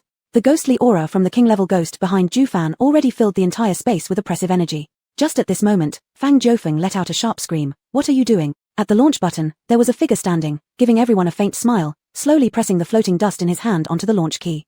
Chapter 210, The Annihilation Battle. Do you like this greeting gift? Such a change was unexpected by everyone. The group of king-level oddities behind Ju Fan had their faces drastically changed. They deeply understood what would happen once the launch button was pressed. But it was too late. The crimson float dusted the launch button. In the next second, an enormous flame suddenly erupted from the base of the nearby launch rack. The sudden burst of high temperature made everyone retreat in unison. By the time they reacted, the rocket let out a massive explosion and flew up into the sky. I will kill you. The king-level oddities behind Ju Fan all rushed toward the Taoist. But the Taoist only lightly flicked his float dust, pulled out a spray gun from his hands. Countless black talisman papers were sprayed out, landing on these king-level oddities, releasing a puff of burning black smoke. Sheng Yu. This Taoist was wearing a hemp cloth Taoist garment. The float dust he held gave an impression of ethereal grace, somehow diminishing the beauty of the Taoist's looks. Looking at this unfamiliar female Taoist, Sheng Yu couldn't tell if this person was friend or foe. Upon sensing Sheng Yu's gaze, the Taoist smiled faintly. Young Yua, don't be afraid, I am your future mother-in-law. Do you like this greeting gift? Sheng Yu's eyes widened, her voice also raised 2 notches. Mother-in-law? The beautiful Taoist pointed her spray gun towards the group of king-level oddities, taking confident steps forward and introducing herself grandly. I am the master of the Water Yang Shrine, and also your teacher's fiancé-to-be. Thus, calling me mother-in-law is reasonable. Water Yang Shrine Master. Sheng Yu suddenly remembered that she had heard that peaceful Shrine Master was being chased by Water Yang Shrine Master. This must be what chase looked like. But Sheng Yu couldn't quite figure out why Water Yang Shrine Master, both powerful and beautiful, would look at her teacher with interest. As if perceiving Sheng Yu's thoughts, Water Yang Shrine Master sighed. Alas, it's fate. Who knew I'd catch your teacher bathing one day? Us recluses, generally, we take our reputation seriously, so naturally, I had to make amends with your teacher, but alas, he ran away shyly to Madame Sina. Sheng Yu. Her teacher seemed to be the male lead of a middle-aged idol drama. Before it was him fleeing while she pursued, this time it was a story about a domineering wife who took off with the child ball game. The rocket has already been launched, igniting the fire of hope, and more than half of the mission is now complete. Compared to Fang Jiufeng's extreme agitation, and the fear behind the group of king-level oddities towards Water Yang Shrine Master as well as their dread for the grim deity, Ju Fan and Yang Yu appeared much calmer. No, Yang Yu still seemed somewhat upset. Again he had failed. Wasn't this indeed the predestination of heaven? He cast a deep glance at Sheng Yu, asking somewhat dispiritedly to Ju Fan, what do you plan to do? Ju Fan was extremely composed. He had foreseen such a scene ever since he accepted the grim deity's amnesty. So, he curled his lips upward, relaxing a bit as if surrendering or completing a task he didn't like. Will you let me and Feng Feng go? Ju Fan asked Sheng Yu. Sheng Yu glanced at Fang Jiufeng. I'll only strike against my enemies. Which meant, as long as you manage to keep Fang Jiufeng from opposing me, then she won't kill Fang Jiufeng. Ju Fan chuckled, knowing very well that Sheng Yu had always been soft-hearted, never having struck down on them with any real intent to kill. Fang Jiufeng stared at Ju Fan incredulously, seldom seeing Ju Fan laugh, less willing still to see Ju Fan displaying such a resigned demeanor. She mercilessly slapped Ju Fan twice right in front of everyone, then threw out her attack card, preparing for an all-out fight with Sheng Yu. But in the next second, her cards were snatched away by Ju Fan. Feng Feng, we're leaving, going home. Going home? Where are we going home to? Don't I have a home anymore? Did you forget, Ju Fan? It was your father who killed my parents. I hate you. Ju Fan, aren't you trying to earn my forgiveness? Alright then, as long as you kill Sheng Yu, I'll forgive you. Ju Fan's cheeks slightly reddened, the fingerprints clear upon his face. He turned back and looked at Fang Jiufeng. I cannot beat Sheng Yu, even less can I find a way to kill her. Saying this, he tore apart a space, pushing Fang Jiufeng inside, and then stepped in himself. Before leaving, Sheng Yu saw him mouthing something to her, but Sheng Yu couldn't make it out. After Ju Fan left, some king-level oddities gradually dispersed. Trends were irreversible, they might as well return to their own scenarios and plan ahead. Yang Yu had his heart settled, yet still could not let go, saying, Yu, come back with me, why not let everything start anew? This time, I vow to stand steadfastly by your side. Recalling the hesitation that Yang Yu could never let go of, Sheng Yu calmly said, Yang Yu, you didn't do anything wrong. Our stances are different, thus our choices vary. Your hesitation is only natural, I've never blamed you. Sheng Yu wanted to console him but didn't expect that this sentence would directly stimulate Yang Yu's nerves. His restrained face cracked slightly. You stop talking, Yu. You don't blame me because you have no expectations of me. You have no expectations of me because you've never liked me. In your heart, I hold no status at all. If it was Chu Yunyan, if he hesitated at the critical moment, what would you do? A picture came into Sheng Yu's mind. What would she do? She would twist Chu Yunyan's ears 360 degrees, make him realize who's in charge, then make him take care of a month's housework and sleep on the floor for a month. Seeing a gentle expression in Sheng Yu's eyes, Yang Yu felt more pain in his heart. Why? Why did none of this belong to him? His emotions were unstable, and Sheng Yu didn't want to provoke him further. The master of Water Yang Shrine took out a black talisman and handed it to Sheng Yu. This is a specially provided calming talisman. Sheng Yu stuck the talisman onto Yang Yu's body. As she was about to say something, several majestic roars of divine beasts suddenly came from the other side of Mount Qinling. Hearing it, Sheng Yu's heart tightened. She patted Yang Yu's shoulder. Live well, look forward. I've never belonged to you, and in the future, there won't be any more interaction between us. Yang Yu, goodbye. After saying this, Sheng Yu called out to Letiao. She asked her to keep an eye on Yang Yu and take good care of things here while she went to check on how Chu Yunyan was doing. At this moment, on the other side of Mount Qinling, Chu Yunyan was covered in blood with thick black smoke rising off him. The 4 sacred beasts didn't look much better either. All of this began when the satellite was launched. When the Great Oddity realized it was one of Sheng Yu's people who had pressed the launch button, it drove the entire oddity into chaos. He knew Sheng Yu was powerful, but he didn't think Sheng Yu's luck could be so good. Originally, he had arranged everything so as long as it wasn't Sheng Yu pressing the launch button, no matter what happened between her and Zhu Fan, it would be fine. But he hadn't anticipated the sudden appearance of the master of Water Yang Shrine. She disregarded martial ethics and caught them completely off guard. Now everything was over. The Great Oddity knew after reviving on Earth, he would definitely be reckoned with. Rather than going to die alone, he might as well drag others down with him to hell. Chapter 211, The Annihilation Battle End. When Sheng Yu returned to the abyss once again, Shoshan Gui had already gone berserk. Countless bizarre faces sprouted all over his body, making Sheng Yu, a sufferer of trypophobia, shout in disgust. Every face on his body displayed an expression of extreme anguish and distortion. Without eyeballs, those eyes appeared even more terrifying. How did you come here? Chu Yunyan shook off the bloodstains on his body. A considerable number of black, hard scales on his body had fallen off, revealing the fresh red flesh underneath. The conditions of the other smaller ones were not good either. Covered in blood, their eyes revealed utter exhaustion. The madman scientist looked at them menacingly. He stared at Sheng Yu's body, lost in thought. Sheng Yu took out roasted chicken with apple and wuliangi liquor to replenish the strength of the 5 smaller ones. Shoshan Gui naturally just observed from the side. He screamed as he rushed up, countless distorted faces emerging from his body, pressing against Sheng Yu's spirit. Chu Yunyan hastily swallowed down a big bite of roasted chicken. Without enough time to repair his internal injuries, he leaped in front of Sheng Yu, transforming his body into a colossal beast shape to defend against this attack. The piercing scream ruptured Sheng Yu's eardrums, causing her ears to bleed, followed by a buzzing sound. At this moment, the madman scientist suddenly struck, using his void talent to penetrate Chu Yunyan's body. Grabbing Sheng Yu, whose consciousness was still somewhat blurred, he instantly disappeared on the spot. Unable to hear any sounds due to the ear damage, Sheng Yu caught a whiff of the soil's pungency through her nasal cavity. After about 3 minutes, Sheng Yu suddenly saw brightness before her eyes, having arrived at an underground laboratory. There were 2 beds in the lab, each with a connector beside the headboard. Sheng Yu wanted to resist, but the true sword, which was already damaged, could not withstand the power of the abyss-level madman. His eyes carried the radiance and excitement of imminent success. I've always said that we can't put all our chips on Shoshan Gui. Bean curd soup. Pouring one bowl and spilling another is the ultimate wisdom. The madman injected Sheng Yu with a dose of anesthesia, and she soon became dazed. She was placed on the bed by the madman, who then proceeded to open her skull, connecting instruments to her brain. Following this, the madman lay down on the other bed, connecting himself to the instruments. The moment the instruments lit up, a sharp pain shot through Sheng Yu's brain. Memories belonging to the madman surged into her mind uncontrollably. It turned out this world was originally the madman's. During his research, he discovered the existence of Shoshan Gui. Shoshan Gui was too powerful, constantly spreading negative energy throughout humanity, quickly leading humans into endless disputes and violent incidents. The madman was always searching for ways to empower humans and thus developed the gene-enhancing vaccine, only it failed. But the madman fell under Shoshan Gui's control, believing the experiment succeeded. He began injecting humans, causing evil seeds to appear. By the time the madman realized the world had completely changed after injecting the so-called ultimate enhancement serum, everything was already beyond salvation. After the world's fall, the madman lived in remorse and hatred-filled despair, exacerbating the expansion of negative energy within this space until the day Sheng Yu pulled him out of this world with a red pearl, bringing clarity. Since then, he sought ways to revive humanity and Earth, but unexpectedly found these methods were ultimately disclosed by Shoshan Gui himself.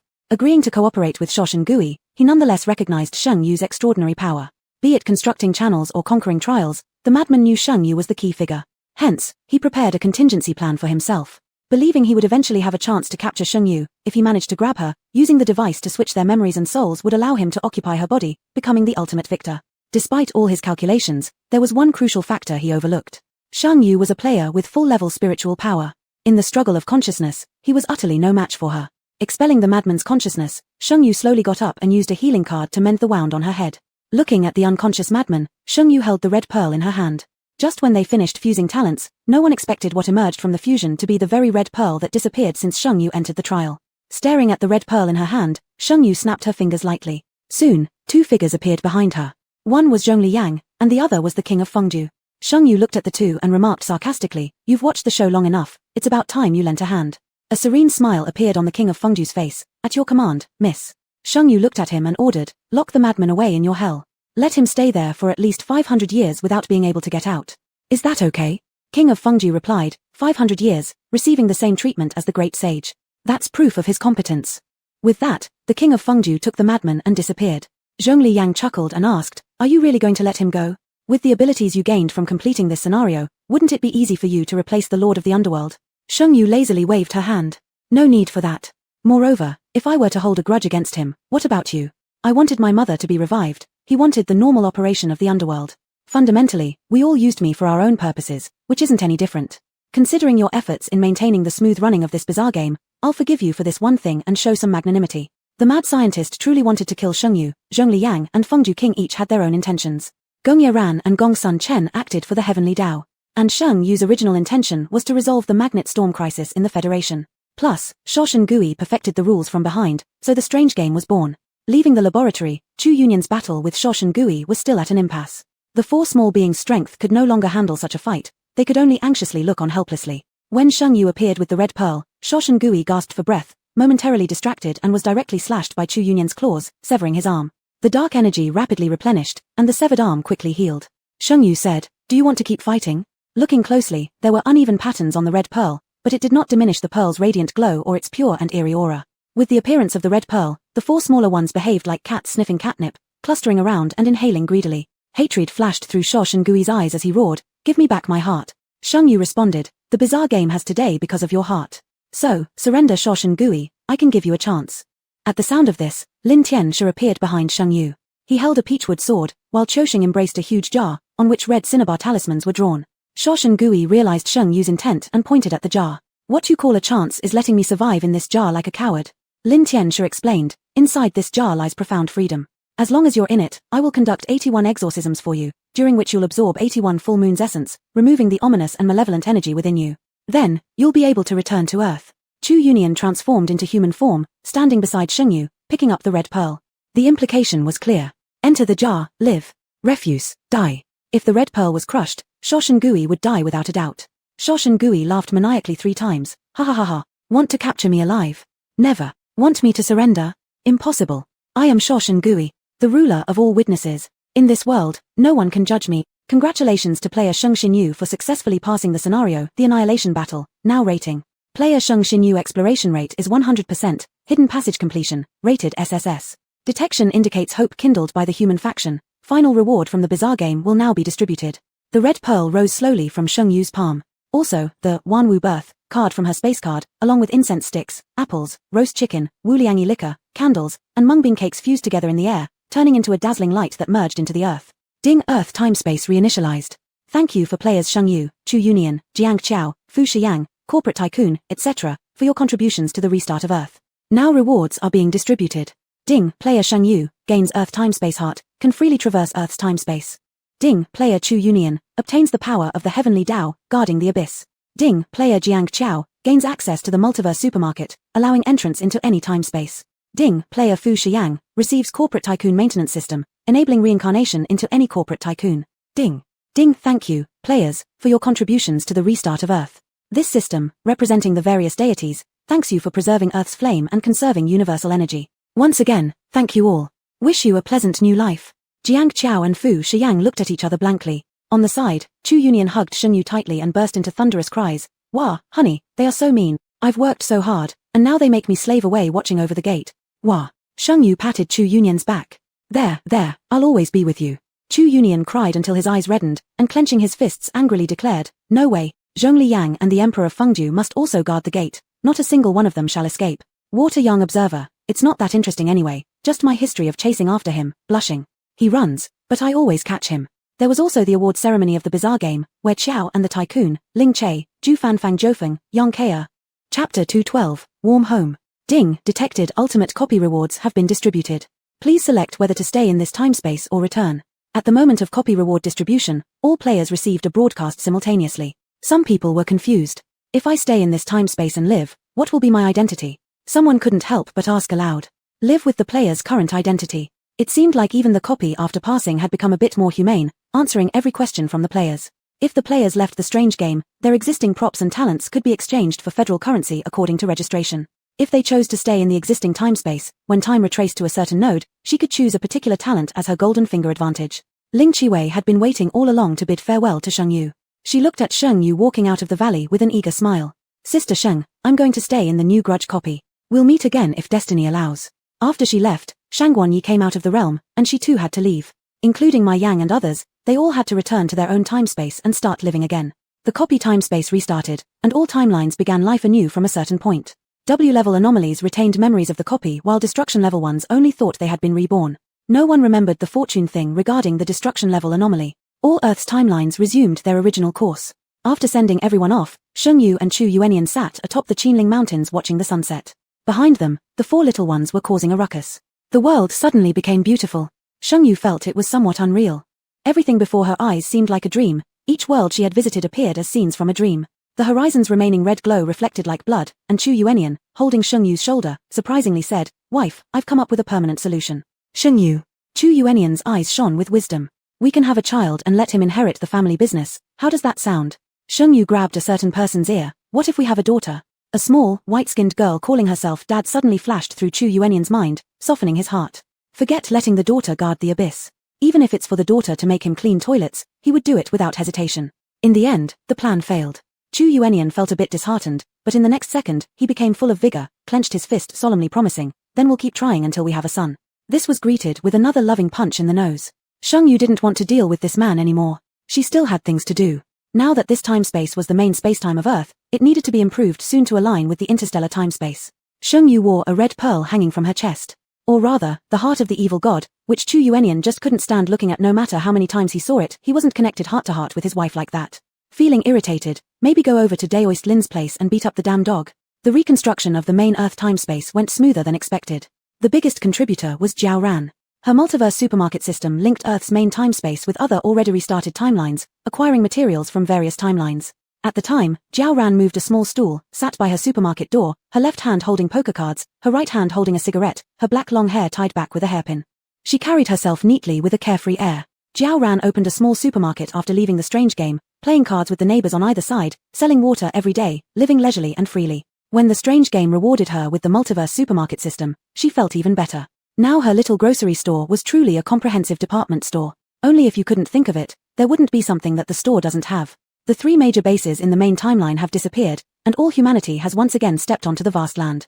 The National Defense Minister bought quite a lot of construction materials from Jiao Ran, quickly helping psychics rebuild Earth. By the time 1 month had passed, the main timeline was basically rebuilt, and Sheng Yu and Chu Yuanian were also preparing to leave. Chu Yuanian, standing about 6 feet tall, lazily leaned against Sheng Yu's shoulders. "Honey, where should we go next?" Chu Yuanian's heart was filled with happiness. Others might honeymoon around Earth, but he and his wife traveled across the whole universe.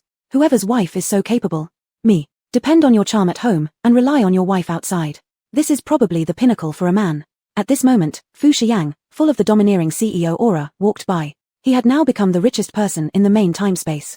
Seeing the white-skinned and laser-looking Chu Yuanian leaning against Sheng Yu, a question mark slowly arose in his mind. This was a successful path he couldn't comprehend. The second world Sheng Yu and Chu Yuanian went to was her original timespace. As soon as they entered that timespace, Sheng Yu instantly shrunk to her 18-year-old self. Chu Yuanian was only 14 years old, his body still not fully developed. Chu Yuanian. When will my plan to make a baby begin? Ding dong. The bell rang, signaling the end of class, and Sheng Yu silently walked out of the school gate. It's not that she didn't want to talk, it's just that when she opened her mouth, no sound came out. Just as she arrived at the school gate, Sheng Yu saw a familiar woman. She looked exactly like the first time they met, an ordinary middle-aged woman whose face bore the marks of time. Yet, only her eyes were bright enough to make Sheng Yu's heart tremble. Upon seeing Sheng Yu, the woman pushed through the crowded students against the flow, immediately hugging Sheng Yu. "Yu, Mom's back. I won't let you suffer anymore." The familiar warmth made the corners of Sheng Yu's mouth curl slightly, and she hugged the woman in return. Back at the dark, damp house, Sheng Yu was led by her mother to change into slippers and wash her hands. After putting down her school bag, her mother shouted towards the room inside, "Sheng Xian, your sister is home." Quickly, the door to the inner room opened, revealing a tall and familiar figure. Big Brother Guari. Now he should be called Big Brother. Sheng Yu originally thought her brother would have been disoriented, but instead, she noticed the affectionate gleam in his eyes. Confused, Sheng Yu attempted to speak, yet all she could do was make garbled sounds. Sheng Xian patted Sheng Yu's head gently. "Millimeter, I'm alright now, and I'll protect both you and Mom from now on." Ding dong, the doorbell rang. Sheng Yu's expression changed. Was it the debt-collecting spirit? Sheng Xian obviously also assumed it was a debt-collecting spirit, so he rolled up his sleeves, revealing well-developed biceps. However, upon opening the door, there stood a familiar face, approximately the same height as Sheng Yu. With an accusing look, he exclaimed, "Sheng Yu, how could you forget about me?" Sheng Yu stared at 14-year-old Chu Yuanian, who had an immature yet boyish appearance, looking exactly like someone who would sing "I Walk Alone" in the dark alley. Before anything else could happen, the brother who remembered their past life shut the door with a crisp snap. He hadn't even properly experienced family life with his mother and sister, and here Chu Yuanian was, still unripe and trying to take his sister. Absolutely not. Chapter 213, Extra Chapter, A Person in the Wild. After spending 2 months in the warm home dimension, Chu Yuanian, whose fur wasn't even fully grown, was forced to go to the abyss side, and Sheng Yu along with Chu Yuanian left together. Jiao's multiverse supermarket has been doing brisk business. It's rumored that in the yard behind her supermarket, there are more than a dozen guest rooms filled with all kinds of handsome men. Every night, Jiao finds someone for heartfelt conversations. Finally, Chu Yuanian is away, and Sheng Yu smirks. "I'll just go to the supermarket and buy a lollipop, no problem, right?" When Sheng Yu appears, Jiao is playing chess with an anciently dressed man. The man is as warm and elegant as jade, with clear and handsome features, his every movement reminding Sheng Yu of an old acquaintance. Muru Zhou. After the timeline reset, he also returned to the newcomer grievance timeline. "What's with your days? Grab whatever you want to drink and scan the code on the wall." Jiao scratched her ear anxiously, looking extremely agitated. Sheng Yu didn't need to check the board to know Jiao's current situation. Dingling. The wind chime at the door jingles. Just as Jiao was about to make her move, without so much as a glance towards the door, she handled the newcomer with the same approach she used on Sheng Yu, adding at the end, "Sheng Xinyu, can you help entertain this customer?" Sheng Yu took a sip of plum green tea and smiled towards the newcomer. "What do you need?" Unexpectedly, the man dressed in a smoke grey tracksuit fixed his gaze steadily on Sheng Yu, refusing to look away for a long time. Sheng Yu touched her cheek. "If you keep staring, I'm going to charge." The man slowly lowered his eyelashes, his voice slightly choked, as he said, "High Priestess, I have finally found you."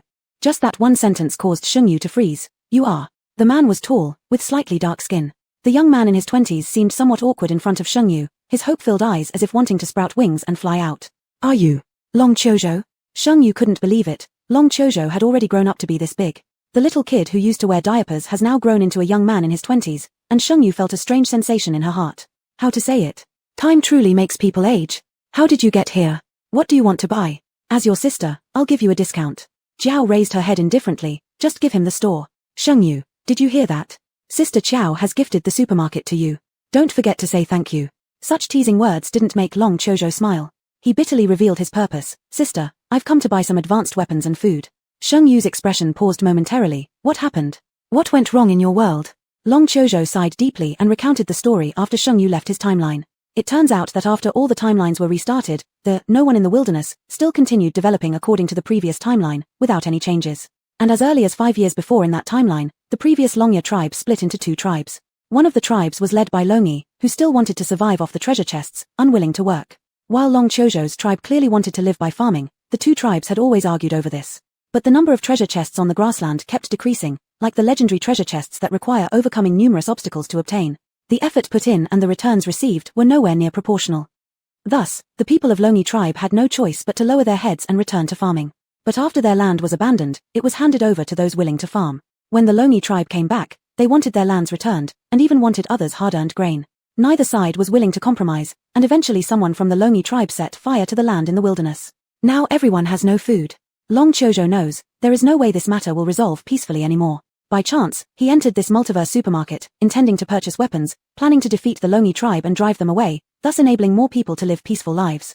Sheng Yu listened speechlessly, originally thinking that after resolving the issues with the Ghost King and the land, the Longya tribe would flourish. However, she never expected that they had again moved towards division. Sheng Yu grabbed a storage card containing grain from the shelf and said to Jiao, "I'll be making a trip to the wilderness timeline. If Chu Yuanian comes, let me know." Jiao waved her hand, the chess piece in her hand hesitating to fall. Upon entering the wilderness timeline, what caught her eye were the azure sky, gentle breeze, and the scorched-smelling land stretching across the grasslands. Walking not too far ahead, life saw a smoky town. Compared to the simple wooden houses of the past, these current buildings were evidently much more advanced. Pavilions stood tall, everywhere exuding an atmosphere of prosperity. In the center of the town stood a statue. From the back, it was a slender figure. Sheng Yu had an ominous feeling which only intensified when she saw the glimmer of joy in Long Qiuzhou's eyes. Sure enough, when viewed from the front, the stone statue was an 8/10 replica of Sheng Yu. Some people saw Long Qiuzhou coming and greeted him, much like how Longi used to wrap his arm around Long Fei's neck many years ago. "Cho, who's this?" "Whoa, High Priestess. You're alive." "Sheng Yu." That single shout drew the attention of everyone in the town. In a flurry, they all rushed over and knelt down in unison upon recognizing her. The High Priestess has arrived, we are saved. The elders of the Longya tribe could never forget the night when a great fire had scorched the entire grassland. It was the High Priestess who had vanquished the mysterious forces and given them hope for survival. The younger generation gazed at Shengyu with curiosity, as they had grown up listening to tales of the legendary High Priestess. Now that they saw her, they couldn't help but wonder, does the High Priestess not age at all? Among the crowd, Shengyu caught a particularly intense gaze. This gaze held no surprise, no curiosity, no admiration. Instead, it carried an unsettling obsession that sent shivers down Shengyu's spine. After distributing the grain, Shengyu prepared to find Longyi for a talk. However, her way was blocked by the owner of the obsessive gaze midway. Sister, do you remember me? Shengyu remained silent as she stared at him. Sister, my name is now Long Chu, but if you wish, you can still call me a Yi. A Yi had a pale complexion and large deer-like eyes filled with seemingly endless affection. Gui King A Yi. What do you want? Are you involved in the split of the Longya tribe? Shengyu's voice was icy, devoid of any sentiment toward a Yi. A Yi pouted with a resentful tone. Sister, we haven't seen each other in so long. Can you not be so cold? Before Shengyu could respond, a streak of black meteor suddenly sliced across the sky. Before a Yi could react, he was crushed beneath a giant turtle. Thinking of taking my sister? Must be tired of living, huh? Chu Yuenian kept his achievements under wraps, strolling leisurely as he wrapped his arms around Shengyu with pride, declaring loudly, as long as I live, you will always remain my concubine. Chapter 214. Bonus, the King of Hell calls out names. Ai didn't expect Chu Yu to arrive so quickly. Upon seeing Chu Yu, Ai finally lost his composure. The pitiful expression on his face couldn't hold up any longer, revealing his menacing demeanor instead. You go to hell, you heartless man who ripped me off. We agreed that I'd lend you my body and you'd improve my talent. What happened in the end? Chu Yu impatiently poked his ear. I gave you my flesh and blood, but you couldn't handle it. How can you blame me for that? I haven't even called you a waste yet. Ai wanted to approach Shengyu to lodge a complaint but was kicked away by Chu Yu, transforming into a meteor in the sky. Chu Yu disdainfully clicked his tongue and turned around to meet Shengyu's meaningful gaze. How did you end up here? Shengyu sniffed and said, you're the one to talk. How's the abyss doing? Did you sneak away again? Emperor Fengju is still there, Chu Yu replied with a lifted chin. He tricked my wife, how could I let him off easily? Even if you don't care, I'll handle it. Shengyu smirked and poked his chest. His words were noble, but he was actually just making excuses for himself. After being exposed, Chu Yu stopped pretending and lazily leaned on Shengyu's shoulder. Honey, you know, I'm the only Chilean left in this world. Shengyu, so what? It's common knowledge that our Chilean race has always been rare. I have an obligation to revive our race. Shengyu's waist was grabbed by a large hand. As she turned her head, she met Chu Yu's very blatant gaze. As everyone knows, a teddy has 4 legs, a Chilean does too. In the vast universe of tens of thousands of planes of existence, Shengyu and Chu Yu eventually settled down in the 80 square meter 2-bedroom apartment they bought before the game began. When Shengyu woke up again, Chu Yu was hugging her tightly and sound asleep.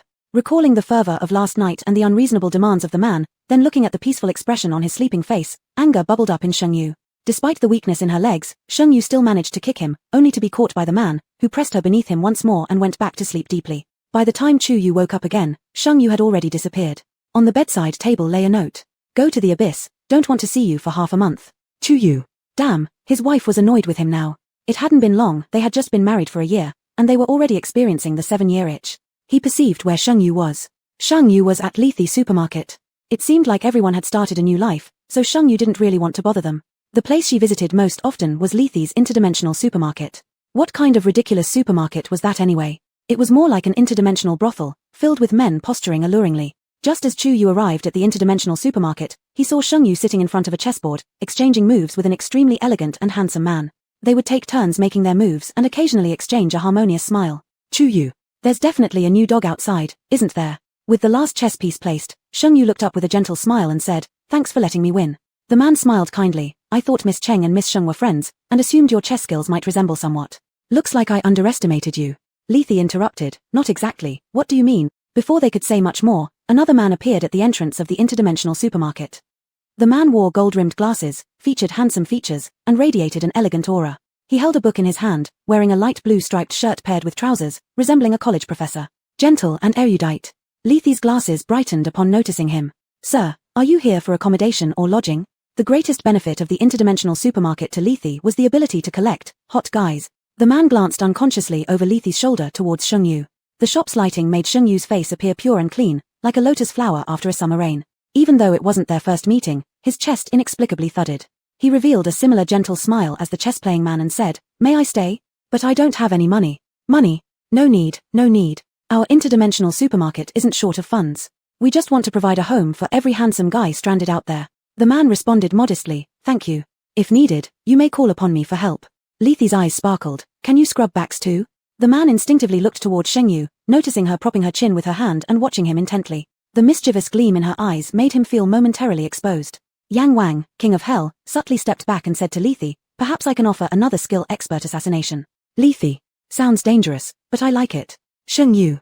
Afraid that Lethi might say something shocking, Shengyu stood up and offered, I plan to stay here for a few days. Would you like me to take this guest along with me?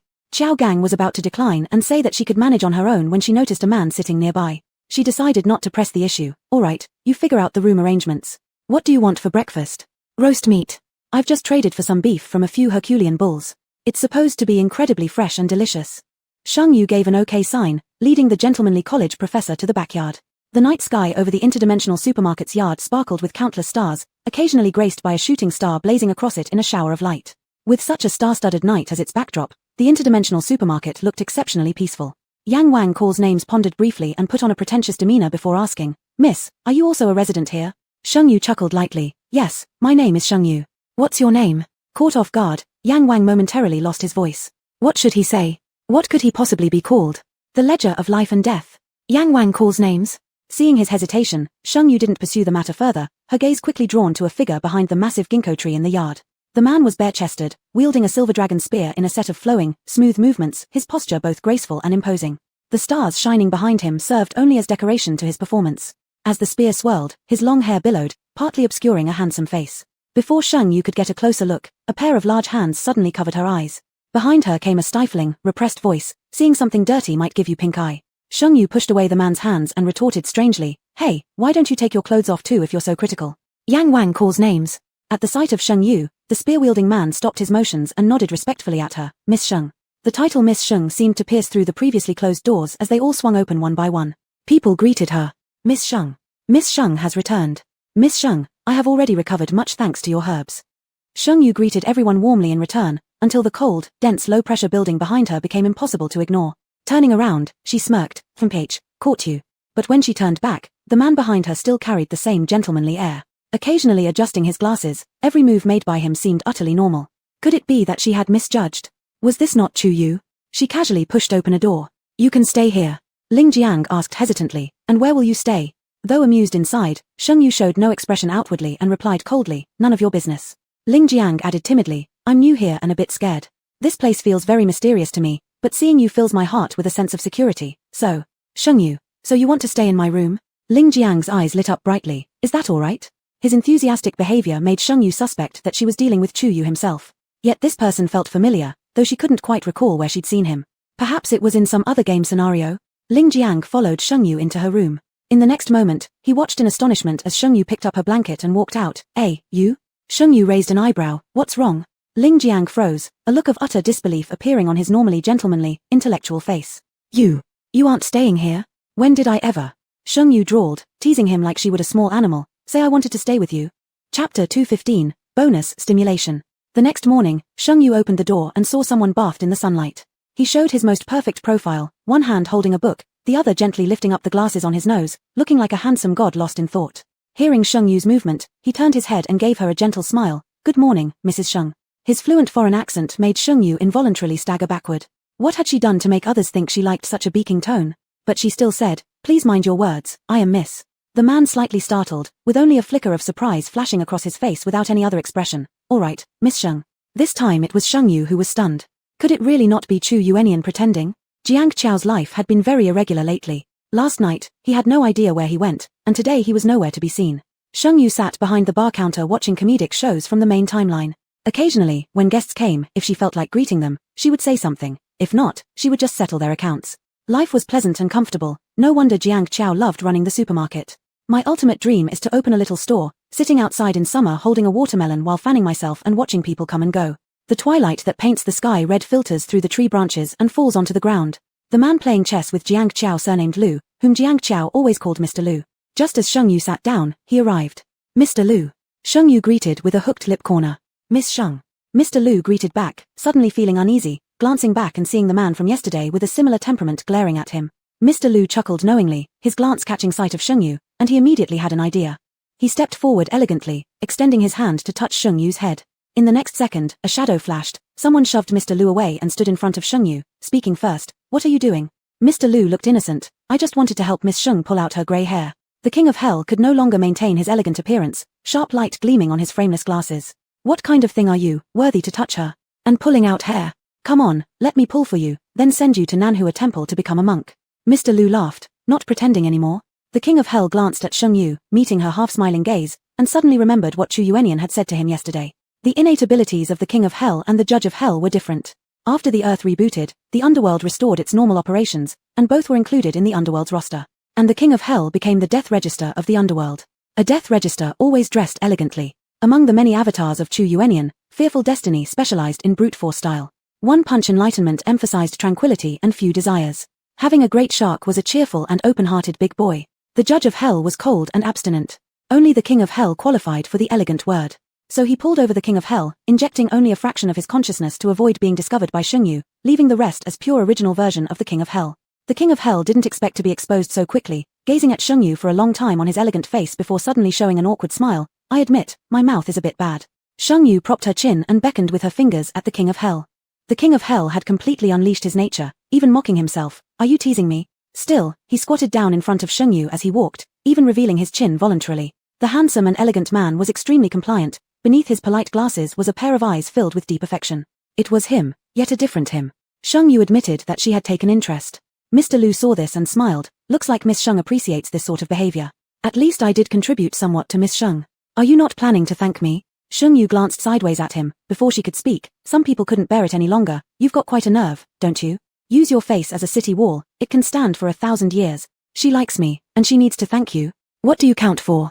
Do dogs on the roadside need to thank you when they mate? Don't call Mr. Lu anymore, call Face Master instead. No, call Master directly because you lack integrity. Or how about Face Master? Why? Because you have thick skin. Sheng Yu. She was bewildered. What a sexually attractive mouth. More confused than him was Face Master. He was always elegant, originally thinking this man was similar to him, but who would have thought? It was exactly at this moment that Jiang Qiao walked in, with a tired look on his face, still startled for a moment when he saw Mr. Lu. How come you're still here? After saying that, she looked at Sheng Yu. Why haven't you resolved it yet? Haven't you had enough of your drama? Sheng Yu shrugged. He exposed himself. This guy's too aggressive. He directly confused the person. Jiang Qiao glanced at the King of Hell and said helplessly, Big brother, why don't you stay in the abyss properly instead of causing trouble here? Chu Yuanian, who had been hiding for a long time, said, You know? When even Sheng Yu was somewhat confused. Jiang Qiao said, Big brother, look who runs this place. If I couldn't even tell who comes here, I might as well just close the shop. This sentence seemed to be spoken for Chu Yuanian to hear, but also possibly for Master Lu to hear. Sure enough, Master Lu's complexion became slightly tense, unable to maintain his usual gentle elegance. You all know already. Sheng Yu consoled him, if you want this supermarket, there's nothing to be ashamed of. I want it too. Chu Yuanian stood up from the ground, hands on hips. Do you want the supermarket or do you want those men in the guest room behind? By the heavens and earth, of course Sheng Yu wanted those men in the back. Master Lu was from a cultivation plane among the 100,000 planes. After learning the secrets of the universal supermarket, he wanted to kill Jiang Qiao and take over the supermarket. Unfortunately, from the moment he had those thoughts, Jiang Qiao already knew. Although running a supermarket was a leisurely life, sometimes one might want to find some excitement, right? Chapter 216, Ju Fan. Elders say that people need a purpose to live on. And my purpose to live is redemption. When I was very little, maybe 2 or 3 years old, I would always see my mother's tear-streaked face. One day, the neighbor's grandmother told me that my parents had divorced and my mom didn't want me anymore. At the age of 10, when my father failed his 5th business venture and planned to take me with him in death, my mother arrived and took me to her new home. In this new home, there was a sister who was 6 months younger than me. Back then, I didn't understand what it meant. She was very well behaved and pretty, wearing a dress just like the one on her doll. She said her name was Fang Jiufeng. Knew the meaning of a new life. On the second night at the new home, father came. There was blood everywhere. My father almost killed my sister too. She screamed and hid behind me. The police car came, and my father committed suicide before the handcuffs could be placed on him. In this world, only my sister and I remained. My sister suffered from depression. She no longer spoke. The way she responded to me was through screams. I knew that behind that sharp tone was filled with hatred towards me. Her look, similar to the way she looked at my father, both were staring at a devil. I don't know why someone like me should still exist. My father personally killed my mother. During the late night hours when dreams revisit, I keep dreaming about my mother's eyes wide open as she dies. She said she regretted bringing me back, and she said I must take care of my sister. So, I can't die. At least before my sister recovers, I have to stay by her side. No one knows which will come first, tomorrow or an accident. On the day my sister turned 18, an eerie game dragged us into it. After helping my sister pass through the first copy, my sister and I respectively obtained talents. Her talent was very powerful, it could guide the direction of missions. There was also some good news. After becoming a high-level player in this eerie game, you could make a wish to something indescribably eerie, such as resurrecting family members. My sister's illness instantly disappeared. She said, "I want to resurrect our parents." Tu Lin sneered and said, "Only one person can be revived at a time." Without even glancing at me, she said, "Ju Fan owes me 2 lives, letting him pay off only one would be letting him off too easy." I awakened with the air conditioner talent, S rank. But I didn't dare let Tu Lin and his group know. They would use my sister and they would use me. I don't want to become someone else's pawn. I just want to be able to protect my sister. If possible, then let's resurrect Mother. Life in the eerie game is far better than real life. Because here, my sister looks full of energy every day. She fears the strange things in the game, yet she presses forward without hesitation every time. I thought having the air conditioner talent as my ace would allow me to protect my sister indefinitely. Who knew we'd run into Sheng Yu? She was beautiful, powerful, confident, composed, smart. Perhaps all the best adjectives could be used for her without any exaggeration. Unfortunately, she and my sister stood on opposing sides. Also, in this game, no one can really be friends with anyone. In the Union, among so many people, once a conflict happens, only the bigger picture matters, smaller interests must be sacrificed. Sheng Yu possesses too many extraordinary traits, the mermaid by her side, the octopus under her control. Even her fearless negotiation with the king of mermaids. She's confident and powerful, showing no signs that this was her third. This is a race-based copy, and she was the first to clear it, leaving the copy behind. I assumed my sister and I would linger here for a while waiting for the special copy to activate. Unexpectedly, the special copy activated within just a few days. The one who initiated it was Sheng Yu, expected, understandable. But fate kept playing tricks on me. My hope expressed when parting ways with Sheng Yu last time, hoping the next time we meet, we're friends, didn't come true. This time, it's destined to be enemies till death. What I didn't expect was that the Union would directly send 4 high-level players into the copy, solely to eliminate Sheng Yu. My sister regarded this as an honor, but I thought otherwise. Tu Lin asked me to find Yang Keka to use as leverage against Sheng Yu. I agreed, and was about to tell Yang Keka to find Sheng Yu, when Fungus Man arrived. Our plan crumbled in an instant. For my betrayal, my sister was angry. She knows how to manipulate me. If I dared to do anything further, she'd cut her wrist right in front of me. I had to yield. I owed her. When Sheng Yu's head fell, I couldn't quite believe it. For people like us, who merely scrape by in life, our instincts are usually spot on. Sheng Yu isn't dead, and I strangely felt a flicker of joy inside me. As the rules of the special copy appeared, just as I was earning crystals for my sister and myself to leave, Yang Keka came. She said she wanted revenge on Sheng Yu. After hearing the reason, I was speechless. Although I thought it was ridiculous, I was also one of the culprits. No, we are the culprits, and she still wants to cooperate with us to deal with Sheng Yu. That's just absurd. Later, I learned the answer. There is a psychology in the world called not being troubled by poverty but by inequality. I think Yang Keka is simply jealous of Sheng Yu, just finally found an excuse. My sister and Yang Keka were studying how to deal with Sheng Yu together. It looked like Yang Keka wanted to drag my sister into death. There's nothing I could do about it, so I gave them an idea. Let Yang Keka and Sheng Yu resolve their grievances themselves, don't involve my sister. Afraid that Sheng Yu might fall for it, I even let Yang Keka provoke Sheng Yu first. If anyone has any sense, Sheng Yu wouldn't fall for it. But I overestimated Sheng Yu, and underestimated human nature. Isn't it? Sheng Yu, once entering the eerie game, did you still hold such high moral ground? When Sheng Yu caught me at last, I really wanted to ask her. But opening my mouth would only make me look more despicable and gain nothing. She is still too merciful. She should have killed me directly for being someone who plots against her behind her back, yet she actually spared me. Even my own sister hesitated not a bit to abandon me. Why didn't she end me directly? If she had done that, I would have thanked her, singing her a song of thank you for listening, because of you, warming all 4 seasons. And so, she just left after planting a taboo spell within me. I was stranded in this world. Not sure whether I should say I had good luck or not. The neighboring copy opened, requiring 1 remaining player. My S-level space talent made me invincible in this copy, and I strived hard to seize this opportunity. Since I can't die, life must go on. Without Fang Joufeng around, I could relax a little, even enjoy the game. But heaven often works in cycles. Who would have thought, without Fang Joufeng in this copy, there is Yang Keka. I wanted to choke her to death for being such a menace. Unsurprisingly, Sheng Yu won again. To be honest, I really don't want to encounter Sheng Yu in a copy anymore. If we must meet, can I be on the same side as Sheng Yu? I want to experience what it's like to be carried by someone. It seemed like the eerie game heard my call. When Fang Joufeng ascended to level 4 and could connect territories, she obtained a passage permit from the king-level eerie entity. She used this passage permit to get me out of the copy and restore my player status. Before I could say thank you, I got slapped again. Getting used to it? No, I'm not used to it at all. Long-time separation ended, and I thought that brother and sister would cherish 2 minutes of reunion. If 2 minutes were too much, then even 2 seconds would work. Turned out Fang Joufeng had a prophetic dream when she entered level 4, knowing that I had hidden my S-level space talent. My level was still very low, but relying on the space talent, I easily passed through several copies and quickly leveled up. Until the final battle, that copy was also known as the Annihilation Battle. Sometimes I feel heaven is ruthless towards me. He lets me be born in such a family, yet occasionally lets me fulfill some desires. I am like a stupid donkey, being dragged forward by fate. In the Annihilation Battle, among the 1,000-player copy, I naively thought I was on the same side as Shengyu. At the moment I awakened, I only celebrated for a second before Fang Jiufeng's summons shattered my dream. Fate toyed with me again. With Fang Jiufeng present, I will never be on the same side as Shengyu. Once again, I stood on the opposite side of Shengyu. Young Kekke and Fang Jiufeng had already hooked up with the crazy scientist. Young Kekke suffered so much in the Ghost Market copy. If it weren't for the crazy scientist, she would have died long ago. This was the crazy scientist's bottom card prepared to counter Shengyu, but unfortunately it was useless.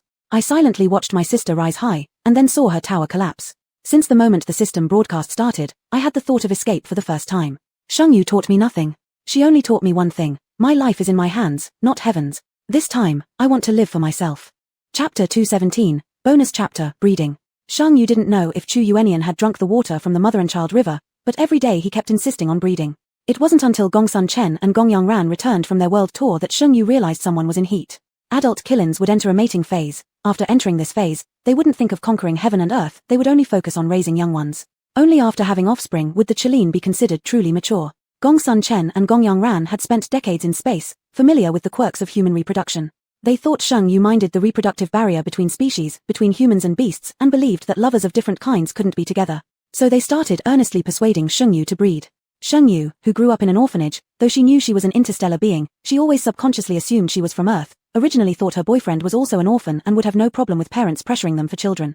Now looking at the two flowers, she remained silent. What's coming is bound to come, you can't avoid it. After the two finished talking, Shengyu shrugged and pointed the finger elsewhere. To be honest, I've never practiced contraception. The expressions on the two flowers' faces changed immediately. In terms of rarity among species, aside from the Killins, these two chaotic energy-bred celestial flowers were incredibly special as well. Perhaps due to this, they both had an exceptional fondness for Chu Yuanian. Upon hearing this, the two disappeared instantly, dragging Chu Yuanian, who was dozing before the abyss, directly into the Federation Hospital for a full-body checkup. The result, normal. Yang Yu, somehow getting wind of the matter, rushed right over to Chu Yuanian, activating his powerful voice. Beasts and humans have different DNA. Stop struggling, give up. If you really want a child, let me bear some loss. I'll let my child call you dad. This news nearly choked Chu Yuanian. Since there was nothing wrong with Shengyu's body, it could only mean it wasn't time yet. 3 more years passed, and Shengyu still showed no signs of pregnancy. Chu Yuanian's animal form had become utterly dejected, his entire scale armor practically shriveling. Shengyu urged him to ask the Hell Judge, since that one was all-knowing. Chu Yuanian absolutely refused. As a matter of male beast dignity, he wouldn't go ask about such a thing. With no other choice, Shengyu quietly sought out the Hell Judge herself, hoping he could use his gift to see what was wrong. The Hell Judge, surrounded by the smell of jasmine, stood out amidst the eerie dark of the underworld, a true breath of fresh air. This also allowed the Hell Judge to be voted as the most popular employee for 3 consecutive years. Upon seeing Shengyu, the Hell Judge lit up slightly, and his normally stern face softened a bit. Before Shengyu even opened her mouth, he handed her a cup of tea. I know why you're here. Don't rush, first, drink a cup of tea. His movements were graceful, dressed in the official robe of the underworld, appearing solemn and dignified. Amongst many reincarnations, Shengyu harbored a unique affection towards the Hell Judge. After all, Chu Yuanian had lived under the appearance of this very judge while together with Shengyu for quite a long time. As the tea was finished, the aura around the Hell Judge suddenly changed. You actually dared to secretly meet him. Chu Yuanian arrived. Shengyu was inwardly astonished. Could it be that the Hell Judge had foreseen Chu Yuanian returning? Indeed, the Hell Judge had calculated everything perfectly. He even knew why Shengyu hadn't conceived, and this reason, he intended for Chu Yuanian himself to reveal. Once inside the Hell Judge's body, Chu Yuanian understood he had been outmaneuvered. Damn it, among all the reincarnations, there were others with impressive gifts, but this one was by far the sneakiest. Sure enough, when Chu Yuanian saw his wife not caring who this man before her was, her question came forth persistently. What exactly is the reason? Chu Yuanian frowned pitifully. Can I not say? I swear, next month we will definitely have a child. Shengyu narrowed her eyes with overwhelming pressure. Speak. Chu Yuanian hesitated. That one time, during the rural teaching simulation, I altered your rules, banned pregnancy. Shengyu. In the foretold future of the Hell Judge, Chu Yuanian would sleep on the floor for an entire month. In the 5th year of the New Earth calendar, amidst a loud cry of a newborn baby, Chu Yuanian also cried in anguish outside the door. Some said he was heartbroken for Shengyu, some said he was elated finally not to have to sleep on the floor. After all, because Shengyu was pregnant for 2 years, he had slept on the floor for 2 whole years. When Shengyu came out of the delivery room supported by Qiao, Chu Yuanian embraced her with red eyes. Wife, thank you. You've worked so hard. In reality, it wasn't strenuous. The child was obedient during the pregnancy, her abdomen merely swelling a little. Sometimes Shengyu forgot she was even pregnant. Even the childbirth process went extraordinarily smoothly. But Shengyu understood that what Chu Yuanian was saying was that, after enduring the long loneliness of time, he finally had a home. In this world, he was no longer the only Chilean loneliness guarding this vast emptiness. The end.